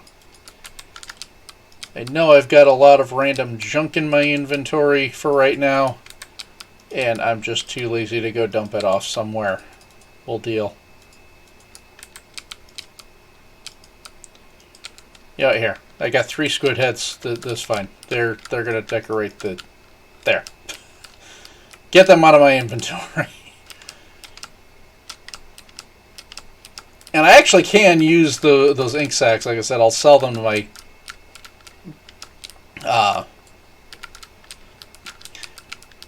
librarians. There, if I can think of the word.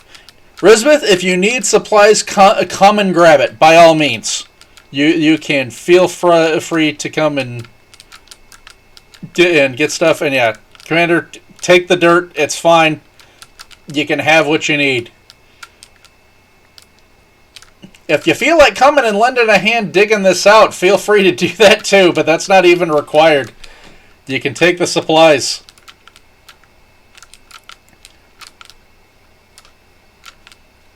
If you don't know, Commander, I know you know where I am. Risbeth, I can't remember if you came out to my base or not. I am way the heck up the north portal, or the north tunnel in the Nether. You should see the Union Jack flag. There's one at the main branch, and then there's one on my portal. If you don't know the Union Jack, that's the UK flag. Follow that, and you'll find me. And you'll come out. There's the big portal, and when you pop out, I can come find you from there. You should be able to find me. It's not terribly difficult to see what all I'm working on. I'm within view of the portal. But yeah, come grab some of this stuff. As I said, I have 18, I think, shulkers of just grass currently. They're in my storage system.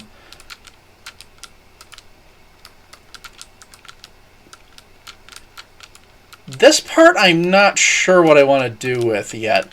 I might want to leave the hill here, because I did leave it on this section. So I might leave a sliver of it.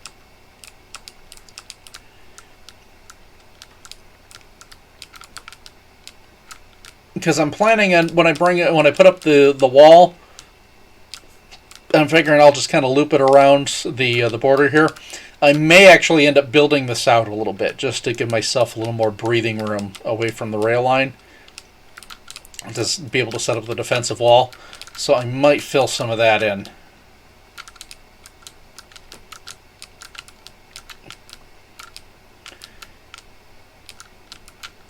Oh yeah, you're going to need a lot of the green stuff. So yeah, feel free to come grab it. I have tons, and I am not going to be able to use up all of this.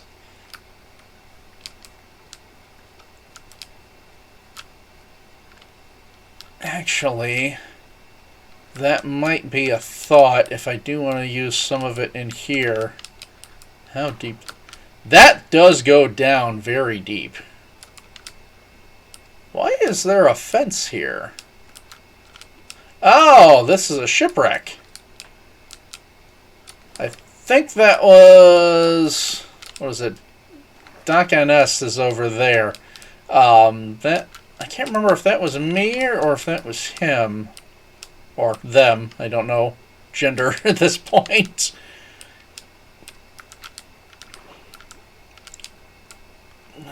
Would I fill in all the way? If I were to fill that out. I don't think I need to. This is far enough away, it's not... Yeah, because the chunks behind there where my squid farm are don't render here, so I don't have to fill in it all the way. I want to fill it more than just one block. I'll probably do, like, 3 or 4 layers just to give myself plenty of wiggle room as I build. And then I would just need to build it so it looks like a natural coastline. Can play with that at some point. But I might leave at least part of this hill in here, because I did kind of build the train tracks around it. I'll leave it as a little bit of a feature. There. I'll get that out of the way.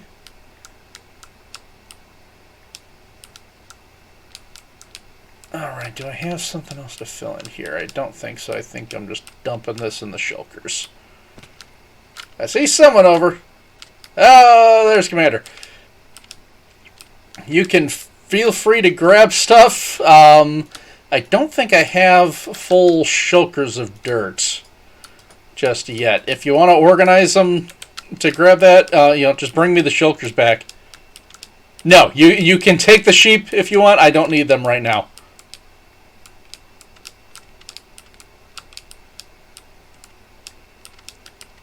The sheep can go. I do need to make a wool farm at some point, but they spawn often enough on the grass. I'm not too worried about it.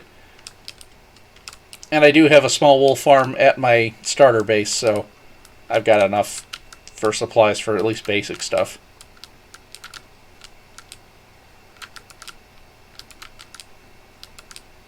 Alrighty.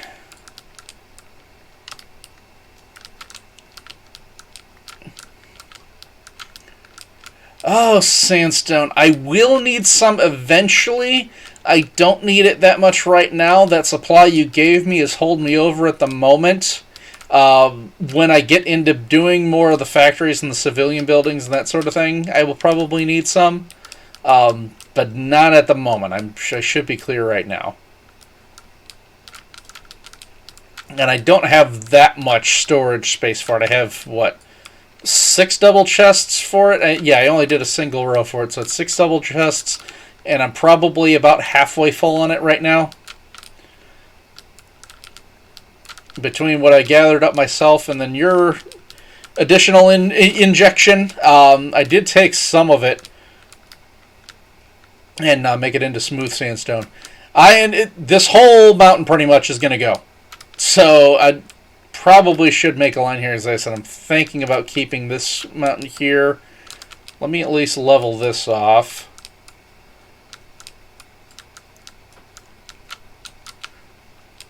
And I haven't started digging it up yet, but if anybody needs rocks, they can come have that too. I got tons of stone. That's all gonna go. And the haste 2 beacon's up, so you get insta-mine. You don't need the seeds.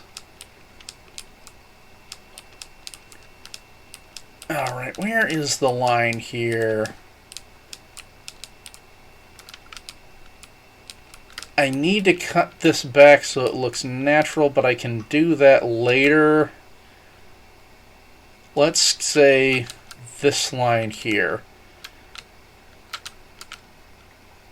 If we just dig that out.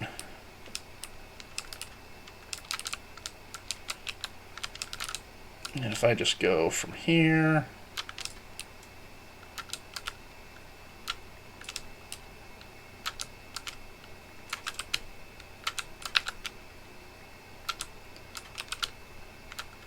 And I hear a Zombert in there. Not sure if it's just because I'm streaming, but my game volume does seem low again. At least lower than usual.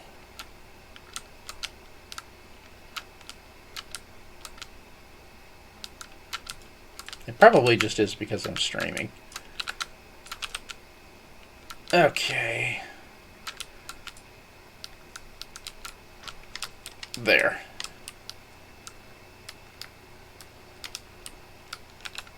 And that was a ghost block.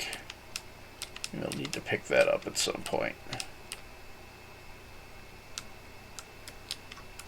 Okay, what can we dump?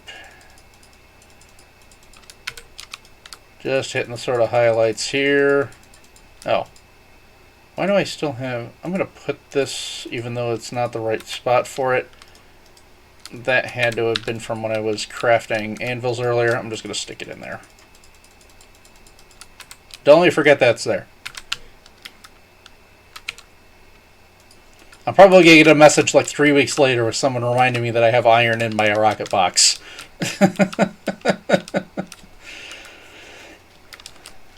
Okay. Why did I get a bee over here? Why did you come this far? I don't think there's trees on here.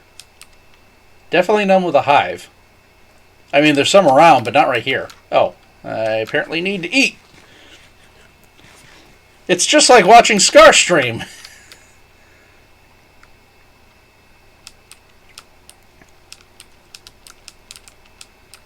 So yeah, so we'll leave that portion, but everything else here down can go basically just down to that level. You can see where I've dug it out.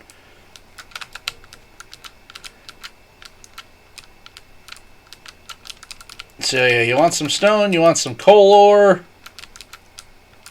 I got that, I got granite, I got andesite. I'll probably use more of the andesite in some of the builds, but I have enough stone to keep me going for a while. As I said, I am going to end up building a wall, so probably a lot of this is going to end up getting used. The gravel I will definitely end up using. A lot of that's going into the rail yard. You can see when I'm up by the station, I did all that with gravel. And I tried doing the road with concrete powders. I think it looks okay, but it might be a little busy. I'm still not 100% sure about it. I like what I did with the polished basalt. I like how that looks. It kind of looks like it's been tire tracks and just been run over enough. But I don't know if the texture there is too much. I may actually end up just using regular stone. Might actually be the better way. It would kind of blend in with that, but still, you know, it'd blend in with the polished basalt, but still give me that little bit of like a tire track texture.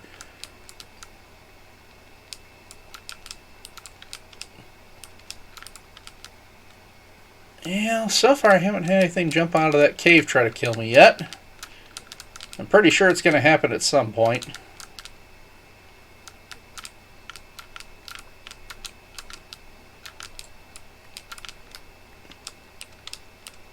Down to the level, so the rails are going to be 1 block proud of the ground, which you can see how everything else is dug out, and then I'm going to detail around them. So down to this Y level that they're on. It is what? Y63. That's where it's going to. And I dug a line there so you can see where everything else is kind of going to. I'm just kind of digging from the top down.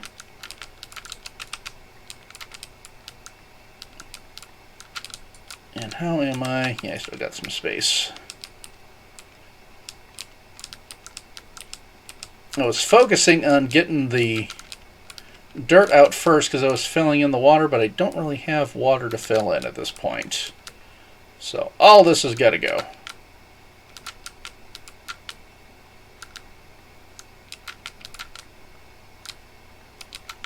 And I do have an auto sorter for at least most of these blocks that I've been digging out here. I haven't fully fleshed it out yet. That's one of the things I need to do. I've got plans for how I want to build up the warehouse building that this is all going to go in, and I just haven't. And I've got extra chests that I just haven't designated yet to throw extra storage in. I am probably about full. Yep, that's. I will throw out 3 pieces of dirt. That's fine. Now let's just dump this in the shulkers. If I can make my jump here, come on. And now I just plummet.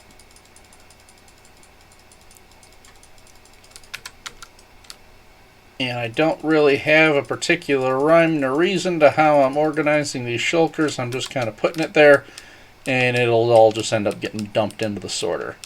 That is the magic of having an auto sorter, is I don't have to plan things out. It will figure itself out. I did that last season and absolutely loved it. Just being able to... I like having that, even if they're items that I don't use that often, but having a slot for them, it was so convenient to be able to just dump it. Just throw it in there and it'll figure its way out, and then if I need it later, I know where it is. I am going to break mine up this year, or this season, I should say, so that I'm not doing 6 double chests for everything like I did in the at the Mega Sorter in Mos Eisley. I'm doing 6 double chests for the big stuff that I need in bulk. So that's my stone, my dirt, my grass. For the grass and in some of these, I'm using multiple rows because I have so much here. But yeah, I'm doing 6 for there, and then I will do smaller sections as I go, where it doesn't have quite as many chests in it. I'll probably do like 2 double chests for a lot of the crafted items and that sort of thing. I don't think I will ever have more than 1 double chest of slime blocks, but I'll probably do 2 just for safety's sake. That sort of a thing. Put the sorter in there. And try to make a little bit better use of the space. And I mean, kind of at Mos Eisley, I was intentionally doing it big because I wanted it to be a really huge, impressive looking building, just for all that space. For this one, it doesn't need to be that big, just cosmetically within the build. It doesn't need to be scaled that way. I'm not doing something where I'm going starport scale. I'm doing something that's Victorian era industrialization scale. It's fine if it's a little bit smaller than what Star Wars would be capable of. They're not doing huge shipping crates like that. Jeez, I'm almost full again. And I'm outside of the Instamine.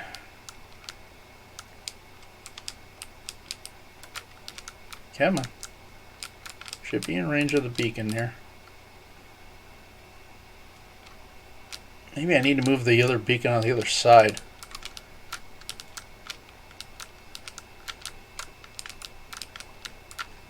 It might actually be worth doing that. We'll see how it goes as I dig down.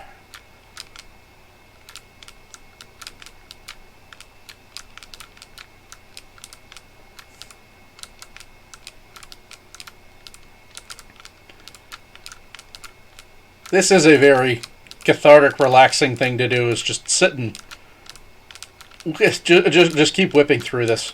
Just get it all kicked out.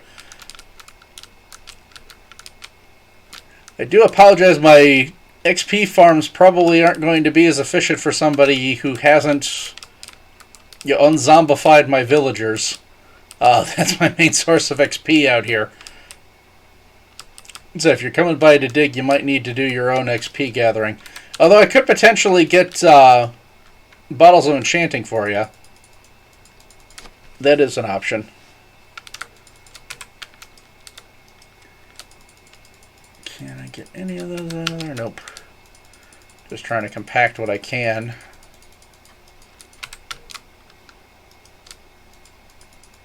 There's that. Okay, fine. And I still got some to go there. Coming. There we go.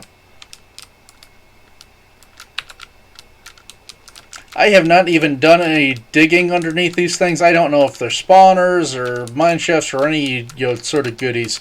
The only digging I've done underneath so far has been where I put right over there by the underneath the wall. I have bubble vaders going up and down. I dug down to diamond level and found a bunch of lava, and just decided, okay, I'm just going to put a lava-powered smelter here to use this up. Which I've gone through a lot of the lava for getting a lot of my supplies so far. So I probably can tear that down soon. I'm really just kind of leaving it up there until I get my super smelter in, at the very least. I may even still leave it up after that point just to burn up a little bit more of that lava. But just get that out of the way. Give it something useful to do, and clear it out of the way so that I can actually do some diamond digging. But honestly, the shop's been successful enough. I haven't needed diamonds for pretty much everything I've needed. I mean, partly most of the supplies that I need aren't being sold that much. A lot of what I need is glowstone, and there hasn't been a huge supplier of that right now. And even if there is, I got my own villagers, so I have my own supply now. I don't particularly need an outside one. I mean, I might get some at some point to help supplement it. But like I said before, that's actually also useful for me for XP. So there's a reason why I'm multitasking with things. Alrighty. So let's keep shipping this down. This will hopefully visually make a lot more difference. Now that I've actually got this down, it will take a lot of the height off. How am I doing? Almost there. Got some stone sitting around. At least with the surplus of stone, if I have so much that I can't even keep it within my storage system anymore, I can sell this to masons. So even if it's outside of what I can reasonably store, as I said, I think I've got 3 rows of 6 double chests, so that's 18 double chests of stone. I will probably never use that much. And if I did, it's a super easy resource to get through. But so even if I've got more than that, I'll just take it to the masons and sell it to them and get emeralds out of it. So I can still put it to some use. But grass, I can't really do anything with that. So as I said, I'd just rather give it to somebody if they can make use of it. Okay. Yep, I am full up there. I can get that in a little bit.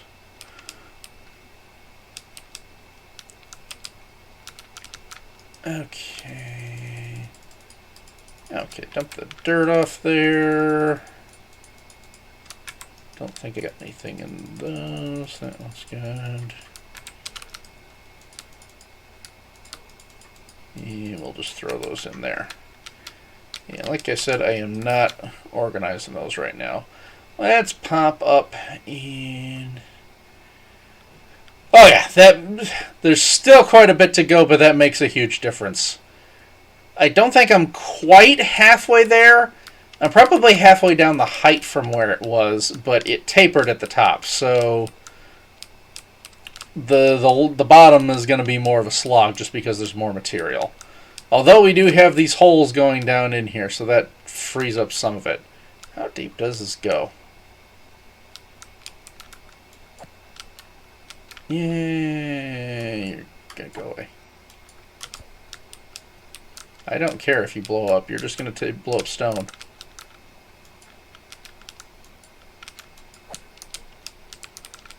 Come on. I just don't want to die.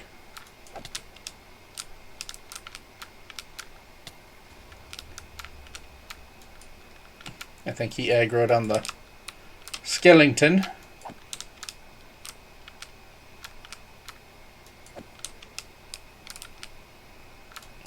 Is another one?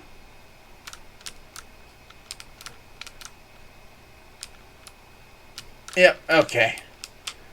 Nothing much, so I will probably end up filling that in. Keep the mobs out of there.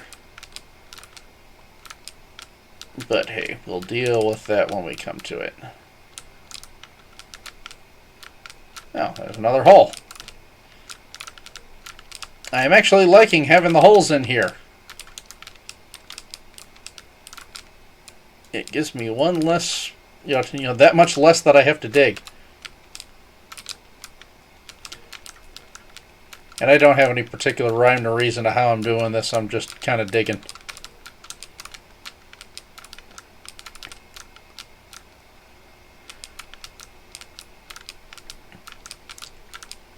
Just get the Yogscast song going in here. Diggy diggy hole. Oh, that's actually not far off. So this needs to come out.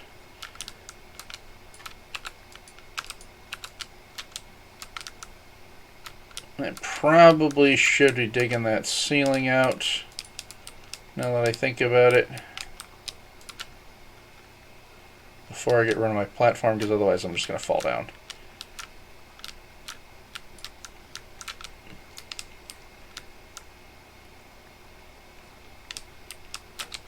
And since I'm right here, I'm just going to dump some things in. So I'll get something in there.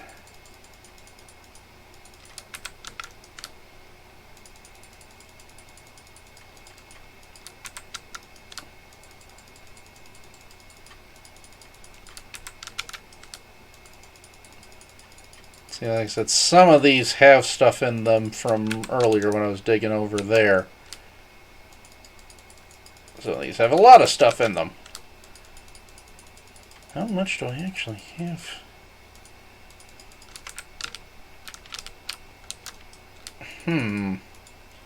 Might actually be worthwhile to go. That's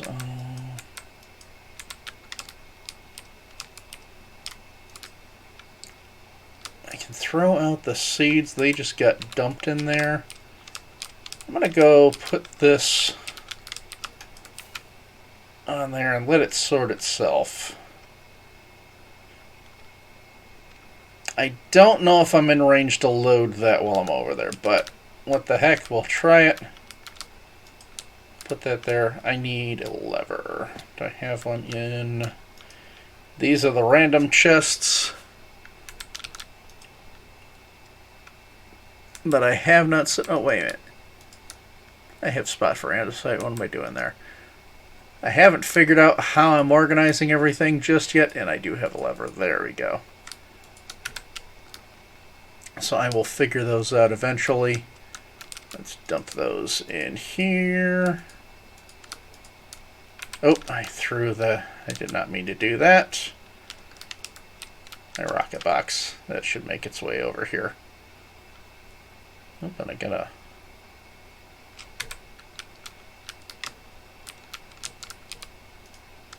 throw that in there.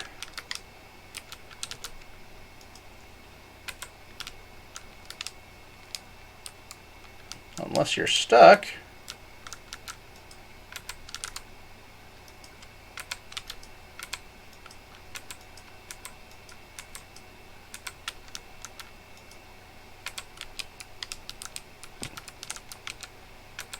Okay, where did that orange shulker get to? That didn't get into one of my filters here, did it? Those should all be full.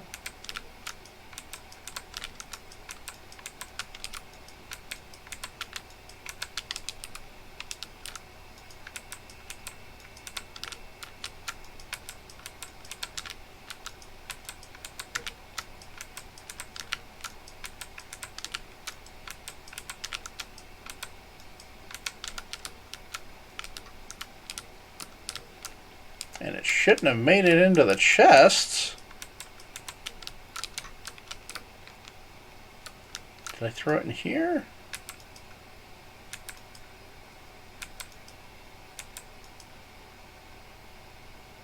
Where did I just put my rocket box?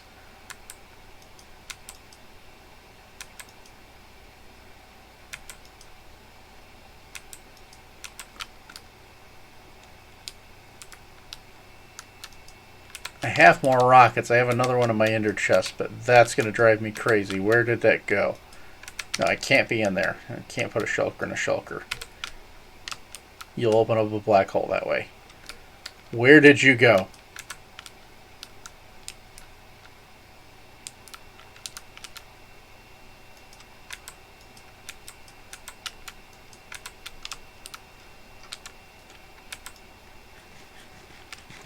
That is going to drive me crazy. Get out of there.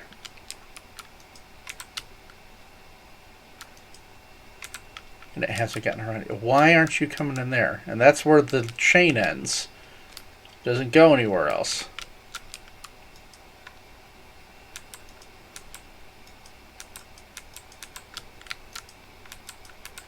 Doesn't come down here. Something broke on that earlier. That was when I was sorting and setting up the sorter, so I'll fix that now. They should all be fixed now.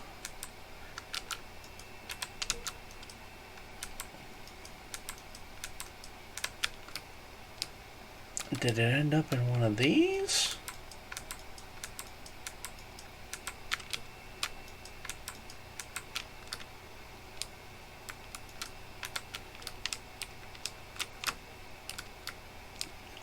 I don't know where that went.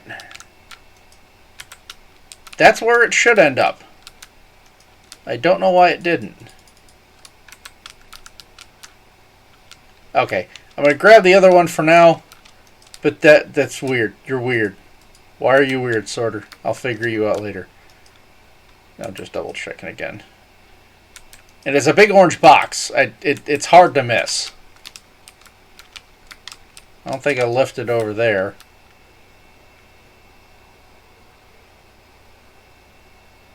Nope, that's a red flower.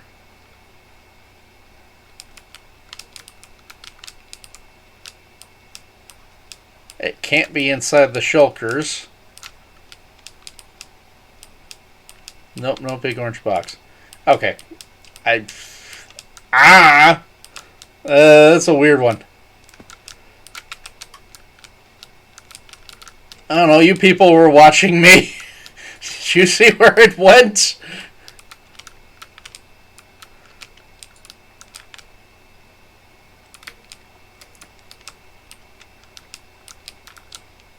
Okay. Let's go ahead and just start cutting this down.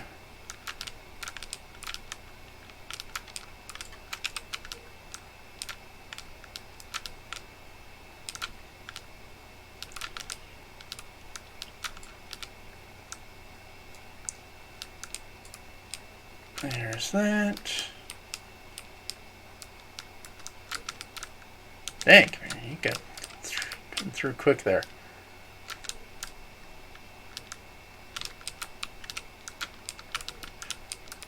I suppose this would look neater if I was doing things in order. But, meh, whatever. I don't particularly care as long as it all gets out of the way. I suppose I could have done a TNT duper if I really wanted to. But then I'd lose all the supplies. And like I said, I hate wasting things.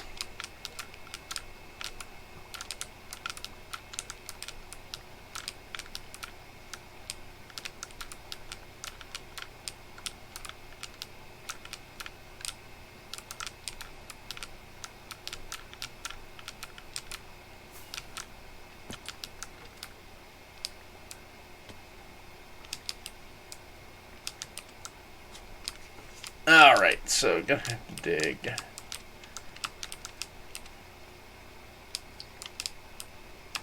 that out.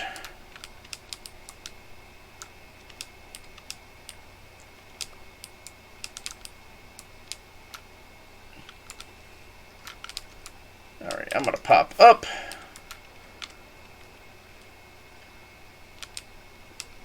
And let's take this down.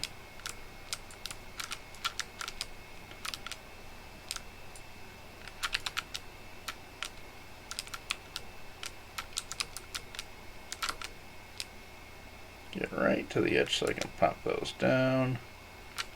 I'm outside of Insta-Mine range, but I should get back into it here.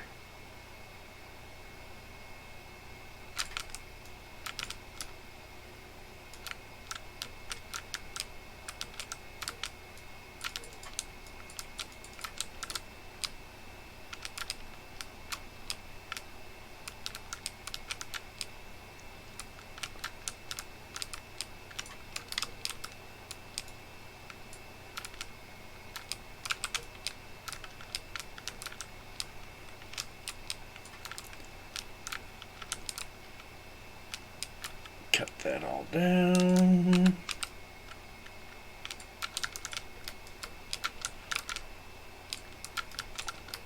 Yeah, I will have some supplies for making concrete here.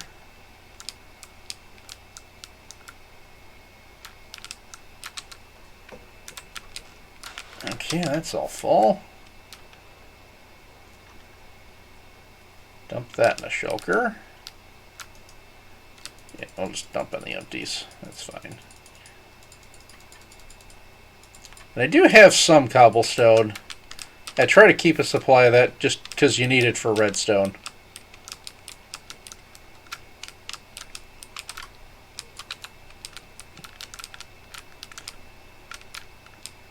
Alrighty, we'll keep chipping away here. Yeah, oh well.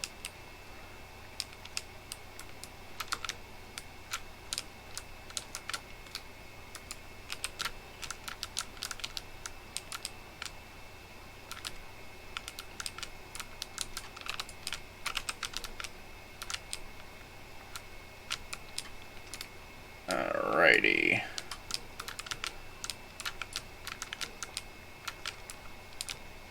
Hello, Bob. He's coming up from the bottom there.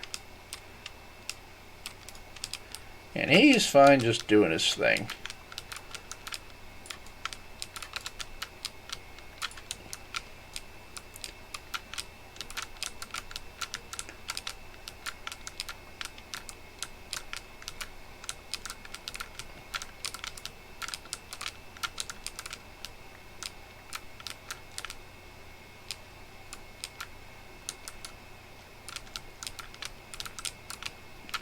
I wish the trident was more reliable at giving me lightning, and then I could get charge creepers. Number one, to get their heads, but two, I could use them to make bigger holes.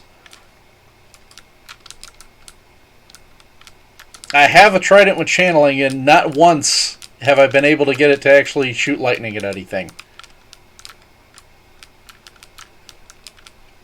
It's thoroughly disappointing.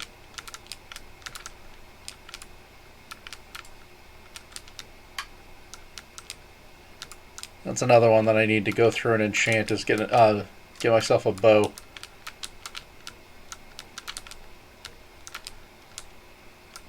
Since my squid farm, for whatever reason, also works as a general mob farm, again, I have no idea how, it just does that. As I just added slots on to pick up those drops. I get a supply of arrows, and it's enough that it should keep me occupied. I don't think I will run into enough where I need more of a supply than what it gets me.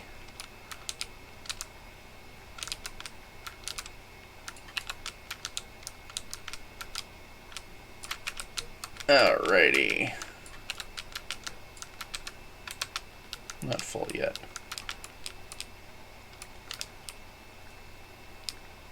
That sheep freaked me out a little bit. I saw that coming and I thought I was like getting ready to run.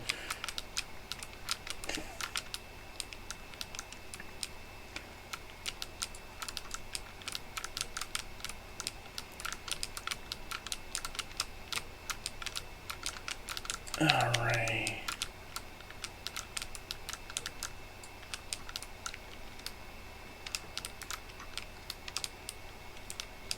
I don't know if it's worthwhile to go and move the other beacon over. Because, one, I'm not that far out of range.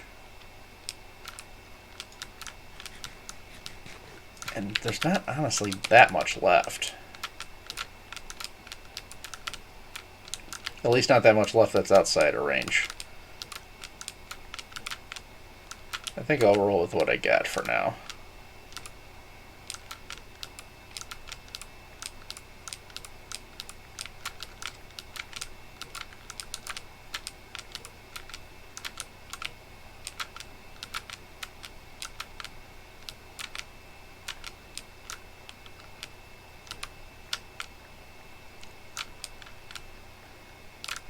And sorry if the stream got a little bit quieter here. I am definitely feeling the week catch up to me, so I'm just starting to tire out a little bit more.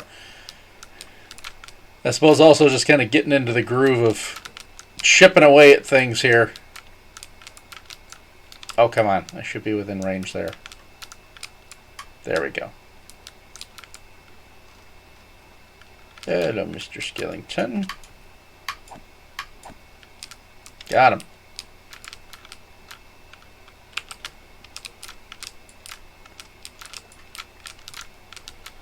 Let's get that out of the way.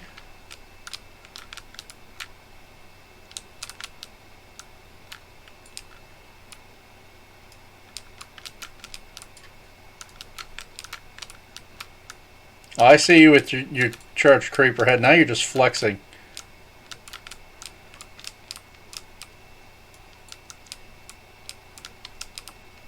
Yeah, I do have more iron supplies. So there is that. Yeah, I'm just being lazy and not grabbing the one. Let me set that down for a sec. There's my iron box.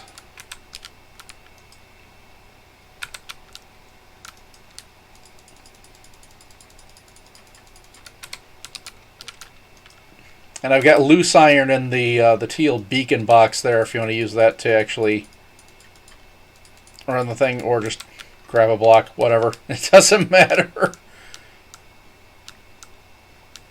Alright, how are we doing here?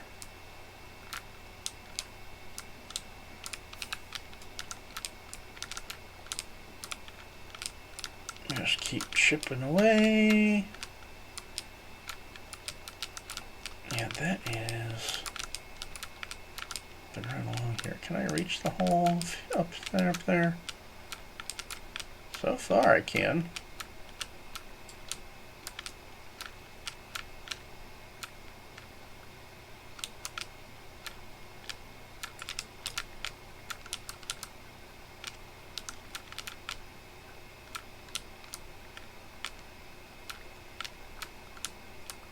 I just glanced back and check. There, Isler, thanks for coming back. You've just been chipping away at the hill here and making good progress. Hi there. How you doing?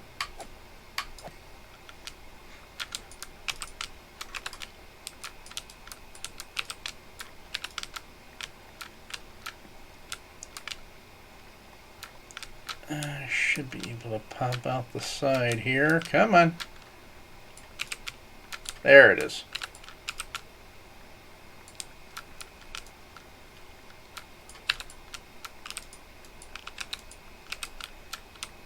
Gotta keep an eye on my tools, 'cause I'm getting low.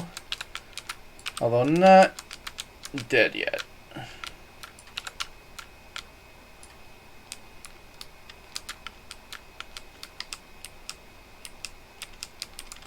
Although probably worth going and doing a quick repair.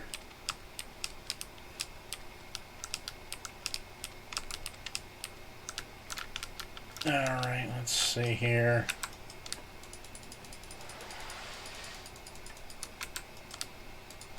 So grass. Do I even have any space left for this junk? I'm going to eat that one just to get it out of the way. Doesn't look like it. Okay. Let's dump what I got in the sorter. And we'll go do a quick repair.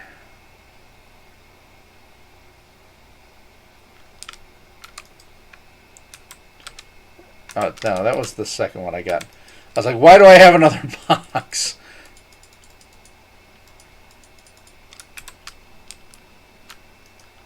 And it's still, I don't know where that box went. It didn't just fall down here, did it?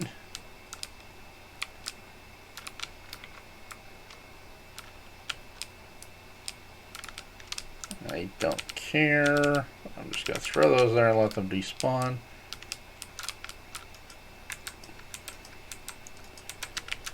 I'm sorry, but that is driving me nuts. Where did that box go? That's just weird.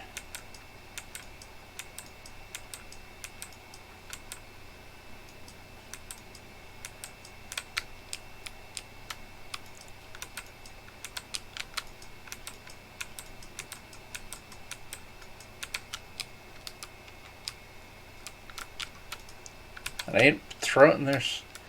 Okay, yeah, no, I'm gonna drive myself crazy. You know, not that I'm not already there. Okay, let's go ahead and take the gear off so I can get a little bit more out of these.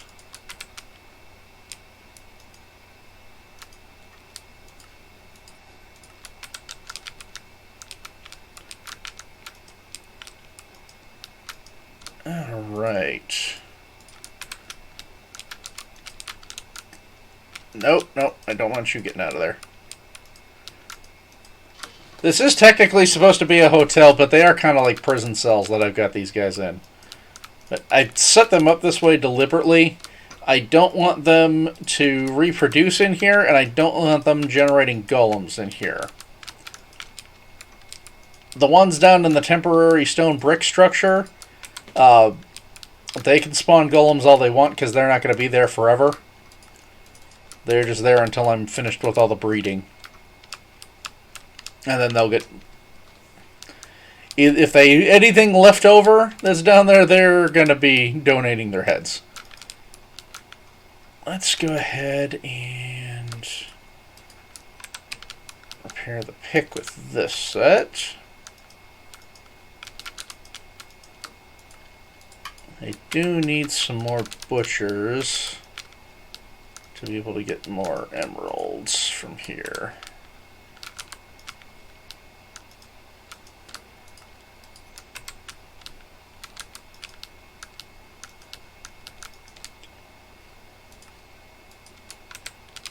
Come on. I need the XP. There it is. There's so much of the stuff I don't care about the XP. You can see I'm at 71 levels here. And it's all just been because of the trading that I've been doing to get supplies.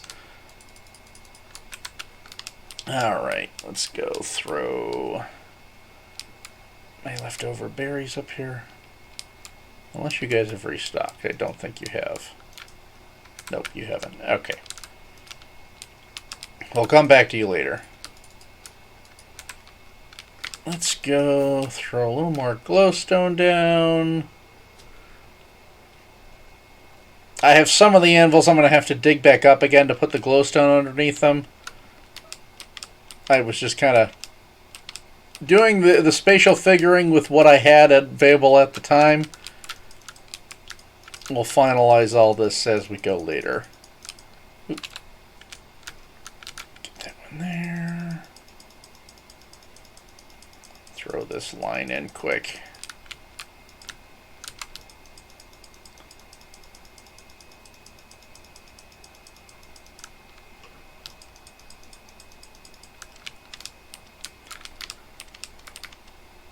That hole is getting much bigger as we go here.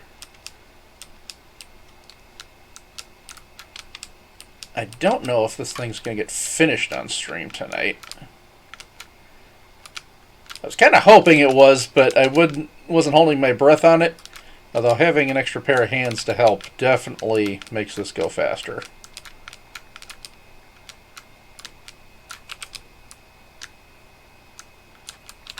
Alright.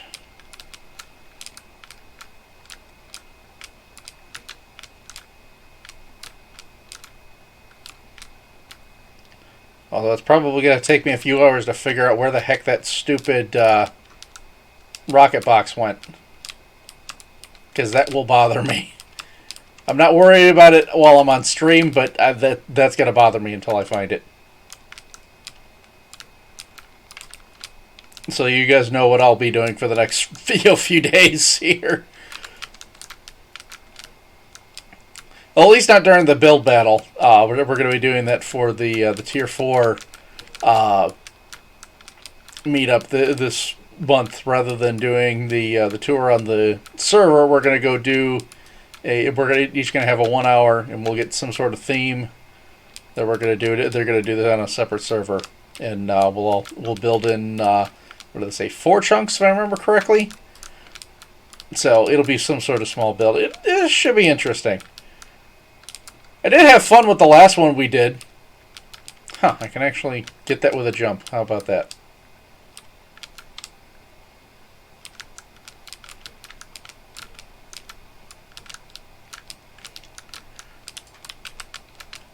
I did end up winning the last one. We had to make a cursed... We did it in the green style of build battle, so we got sections as we went to build up. Oh, hi there. Yeah, you go away.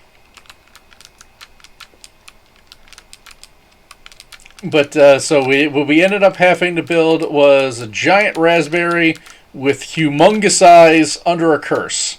I ended up building. My raspberry wasn't particularly humongous.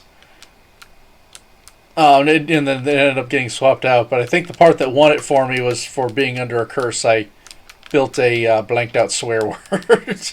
It was censored, but just unique take on being under a curse. I'm sure I took screenshots of that somewhere, although I don't remember where. Although it is on the Scarworld 1 server somewhere. I'm not sure where that is, so even if I don't have screenshots, I could go find them. I would just have to load that up. That may be one that I'll wrap up on. I may go ahead and load up the single player and show off my base. I talked about this a little bit on the Discord. But apparently when the world save was done, it didn't copy all the data for the custom heads. It only saved the last one that placed down. My very last head that I did was Iskal's, which I had to do as a repair because of that stupid creeper that blew up 30 minutes before the end of the season, and I had to do a rapid repair. It blew up Iskal's head, so I had to replace that. And because that was the last one I placed down, every single custom head in my base is now Iskal. So the part that was the most hilarious was the build I did of Obi-Wan versus Darth Maul. So having Obi-Wan with Iskal's head, that was just fantastic.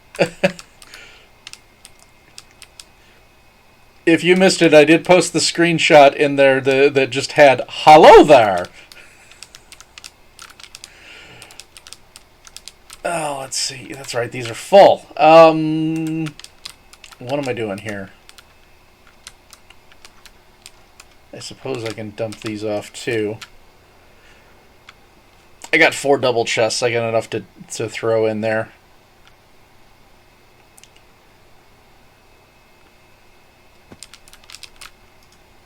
We got enough capacity. We'll throw this in. There we go. And there. Throw that away.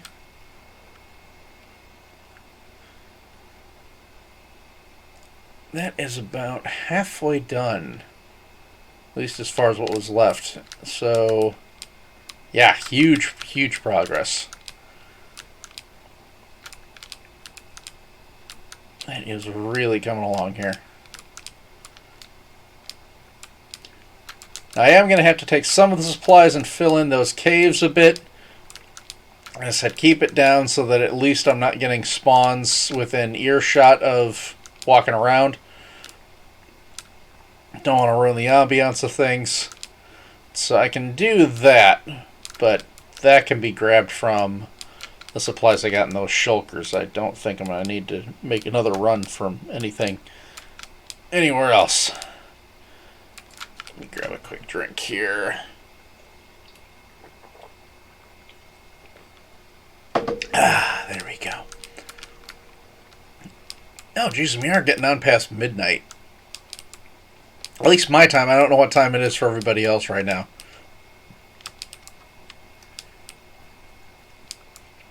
How are we chipping along here? Let's see if we can get this dirt dug out.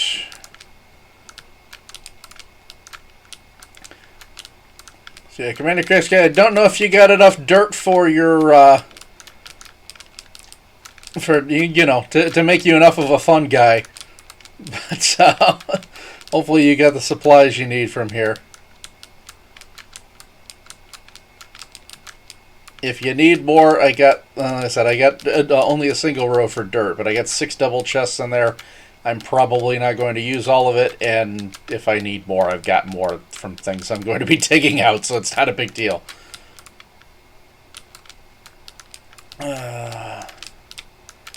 This gravel is definitely going to be useful.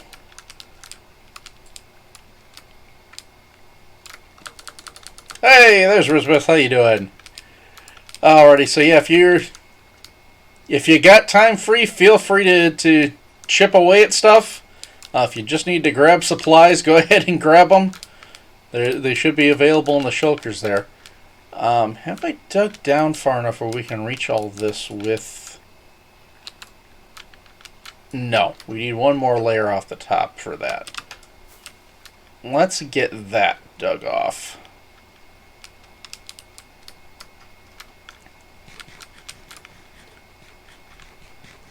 And go ahead and eat. I'm just going to grab these while I'm here. Cut it down to this level.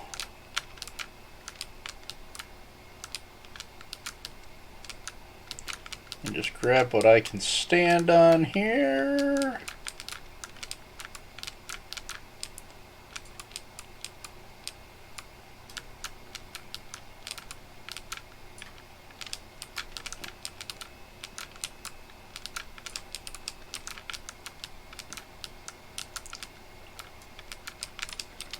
I think the other beacon was just a little too far out to grab everything, but we're close enough.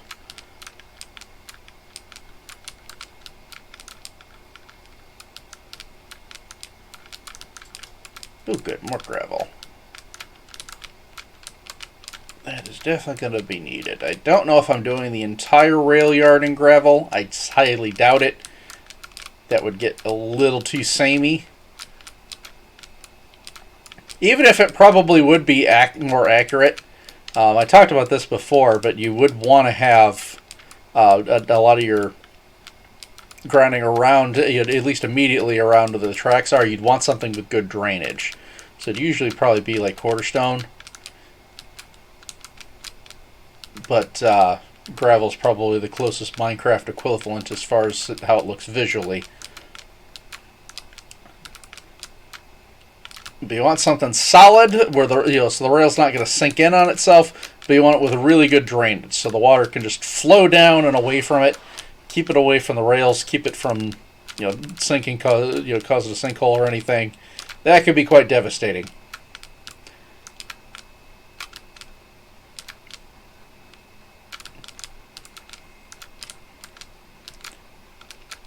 And that's usually why the rails were built up a little bit higher than the ground. And like I said, I'm leaving one block proud of the rest of the ground level. By raising your rails up a little bit higher, the water tends to run off and move away from it. Just so that way you don't keep it sitting around you. Let's get that dug up. How am I doing there? Let's go throw away what I got real quick.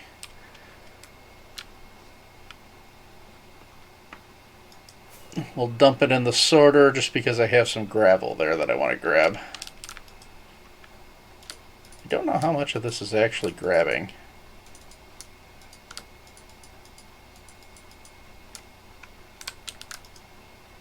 You're pulling from there. Okay, that's fine. And we'll dump those off.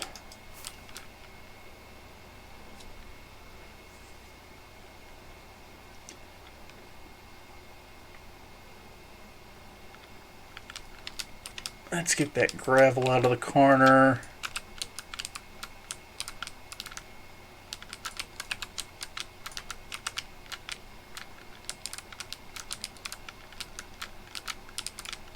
I know we've got enough resources for it, and I can trade for this stuff, so it's not like it's hard to come by at this particular point.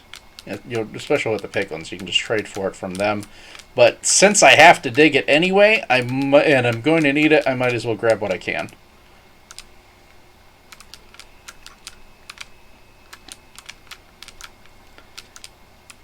Like I've said before, I do not like being wasteful.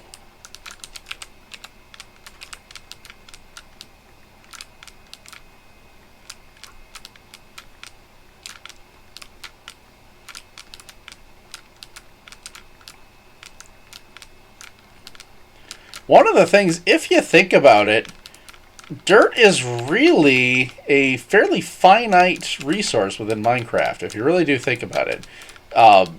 It's not a renewable resource. Even gravel now is renewable because you can get it from piglets. You can trade it and they will just generate it for you. But dirt, it actually is finite. Nobody trades in dirt. No one sells it. It's one of the most abundant resources, so doesn't particularly matter, but it actually is finite. Lava is finite. Somebody's shooting.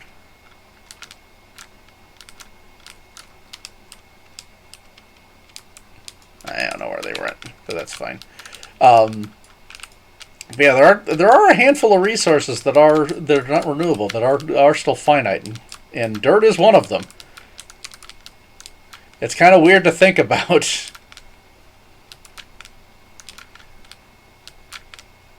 Alrighty. I suppose it's not entirely finite. You can get podzol from wandering traders. And then you can turn it into dirt, so that is a possibility, I suppose.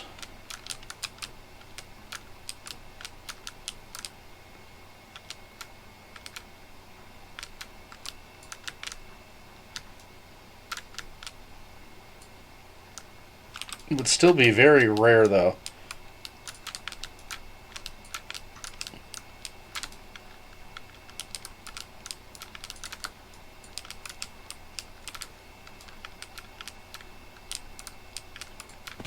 Yep. He fell. That's okay, we'll get the last of this dirt down. No, none of the cats around here are owned. If you want to grab them, feel free. I think I own one jelly that's inside the station. And I just haven't bothered with getting any others. So, not a big deal.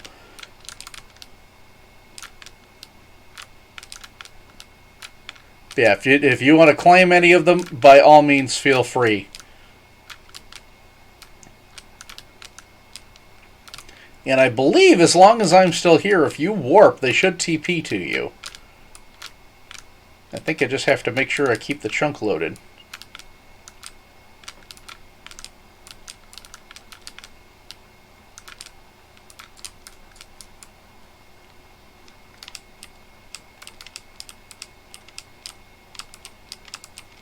think we've got most of this knocked down where it's in diggable range, other than this little bit here.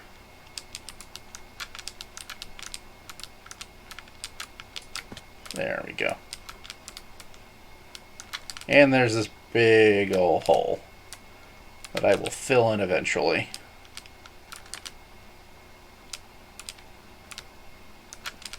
But all the cats just keep spawning off of the villagers that I have around. They also spawn some golems from time to time. I just kind of let them do their thing. It's all temporary. I don't particularly care. And the golems will actually attack the mobs that spawn around here, so they make themselves useful.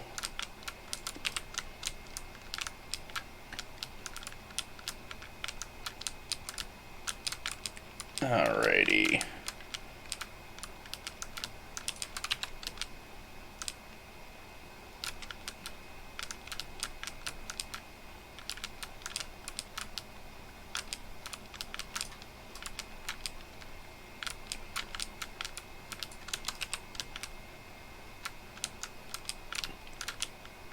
This has got huge progress. Wow, we are almost done with this. That's amazing. I wasn't sure if I was going to finish this on stream tonight, so I am very pleased with that. Then I can start actually building up the repair barn. Or maintenance barn, I suppose.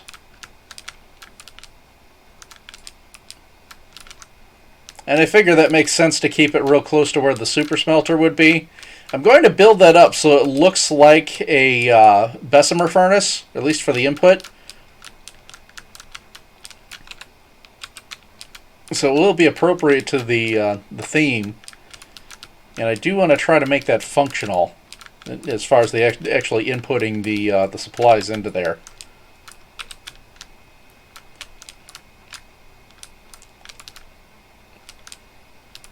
I figure having the furnace right next to where the engines are being repaired totally makes sense, because that's where a lot of your iron would end up going to.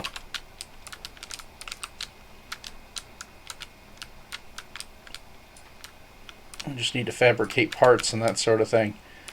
Okay.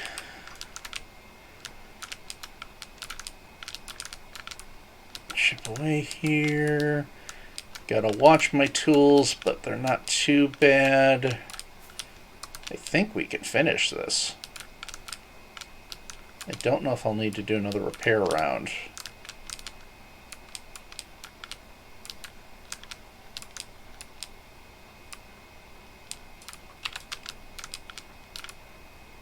I may need to switch over to my fortune pick to finish this off.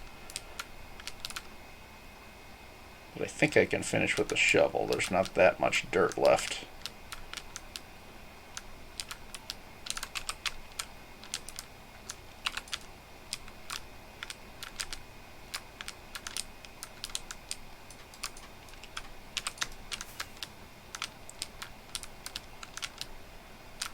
And you know what, yeah, let's go ahead and switch picks.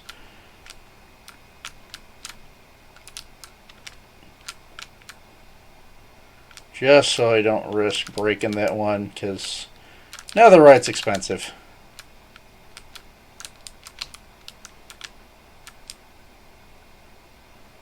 Even if I can't afford it, it's still expensive.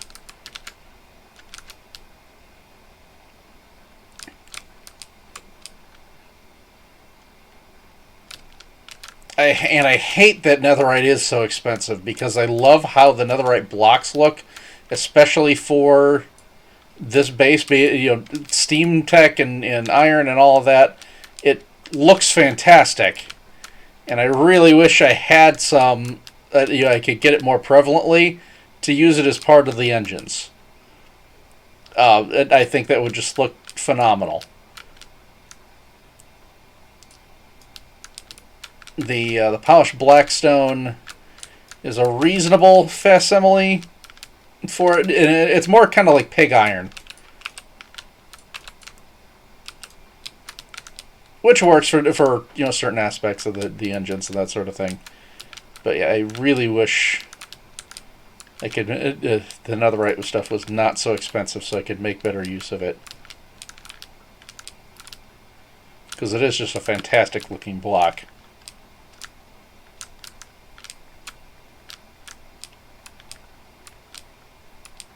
We're almost done here. Nope, there's a Bob. Let's go ahead and get him dealt with.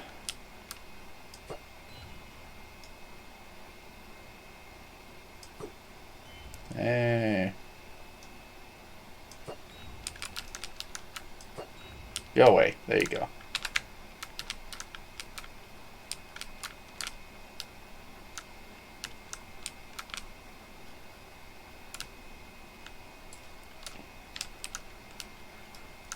It's almost gone.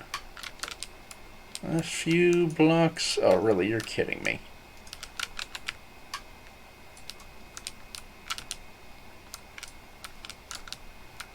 Bada boom!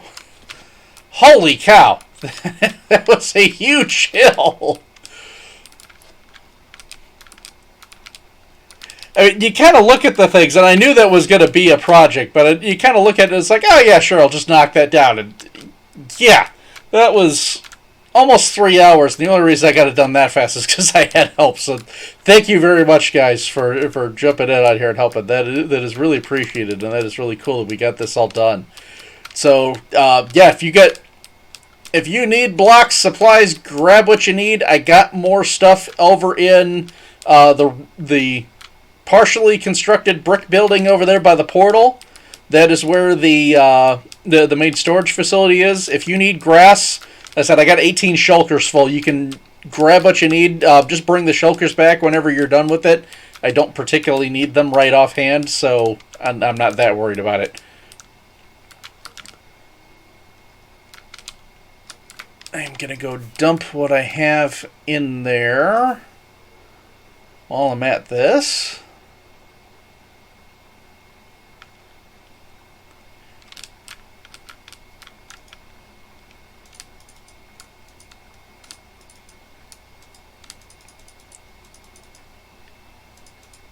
And almost.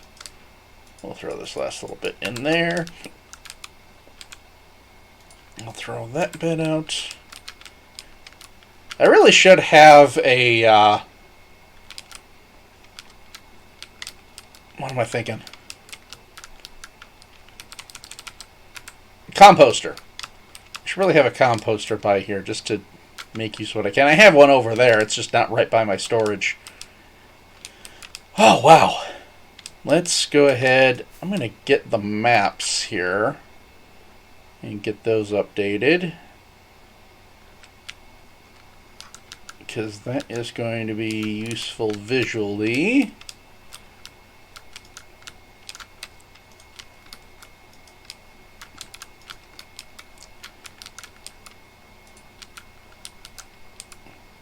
Oh, really? I guess it's just the one. Let's put that in the offhand so it stays reasonable size, not taking up my whole lower field of view. And let's see here. Yeah, look at, wow. Look at how that transforms. That's amazing. Just to watch that melt away. Oh, that's incredible. Yeah, I definitely need to get some other maps here and get the next northern lip up there. I said I don't think I'm going to go much farther than that. I may do some small details, just kind of filling in areas outside of the fort, but I don't think the fort proper is going to go past that point. I said probably midway up the next map level. Yeah, wow. Okay. I will definitely have plenty of space to put a set of sheds there. You can put a turntable, put the maintenance barn. Yeah, no, that will definitely cover it just fine.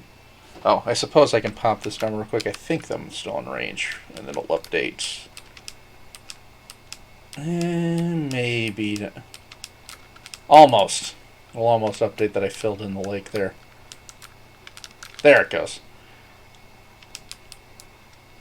Yeah, let's go pop this back on a wall. There we go. I'll have to do that one later.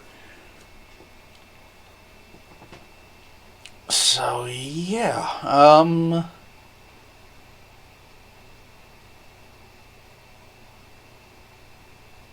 Yeah, I don't know what else I'm doing with that immediately, but no, that looks really good. I am digging that. All right, perfect. Well, it is coming up on midnight 30 here, so I probably need to wrap up soon. I do want to go. I am going to go ahead. I'm going to pop off of Scarworld 2 Electric Boogaloo for the moment. I'm going to go into my single player and. I already have a backup, so that's fine. I can load this one here. Or are you going to load in this one? Just as far as the updated version is concerned. I'm not doing any serious building or anything. I'm just showing. I want to show what it looks like around here. So, I believe, yes, I have set it. I am in creative. Oh, wait a minute. Did the data come back? Oh, it is back. Okay, I have no idea what happened there. I don't know how... All the custom heads are back. Wow, that is weird. I don't know how that happened.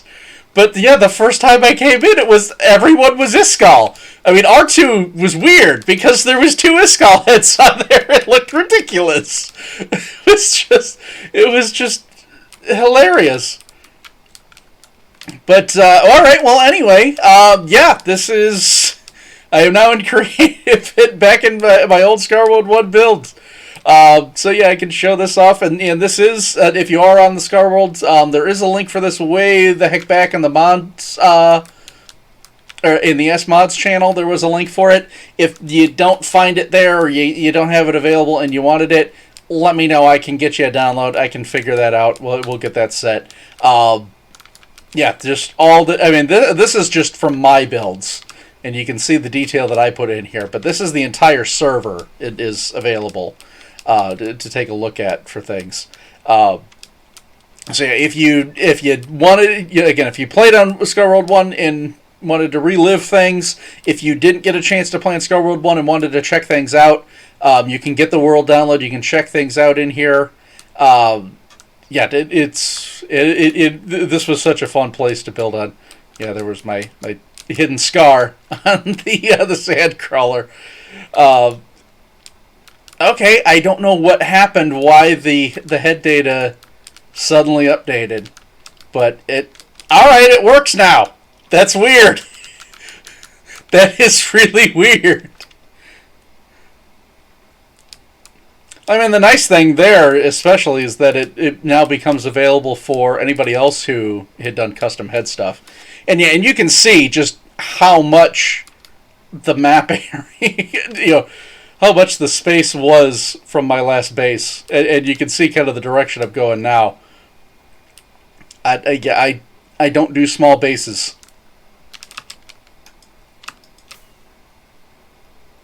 Yeah, I don't know who put the portal out there by that thing. That was very early.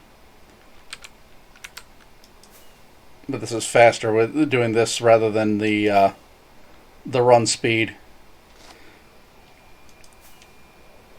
Just head on back to the old shopping district. Oh, the redstone was still going off in the world, by the way. It saved my player data, so I was still in the middle of the shopping district, and the explosions are still going off. They're probably still going off here. Let's see. It's all loading in. Yep, there we go. There's still all the fireworks. There's all the diamonds still on fire. Yeah.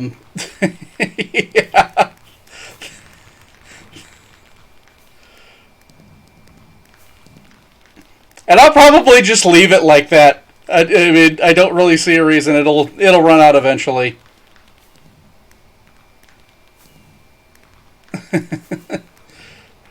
I got a feeling you may have done it. That Ivan may have done that with command blocks,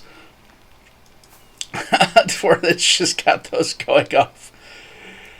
All right. Well, again, thank you so much for tuning in with the stream, everybody. Glad you came along. Hope you had some fun watching things here, just kind of chilling out with things again. Again, 1879 Kickstarter is kicking off on Monday. So I am going to post about that in the Share Your Content channel, just because that's other personal content of mine.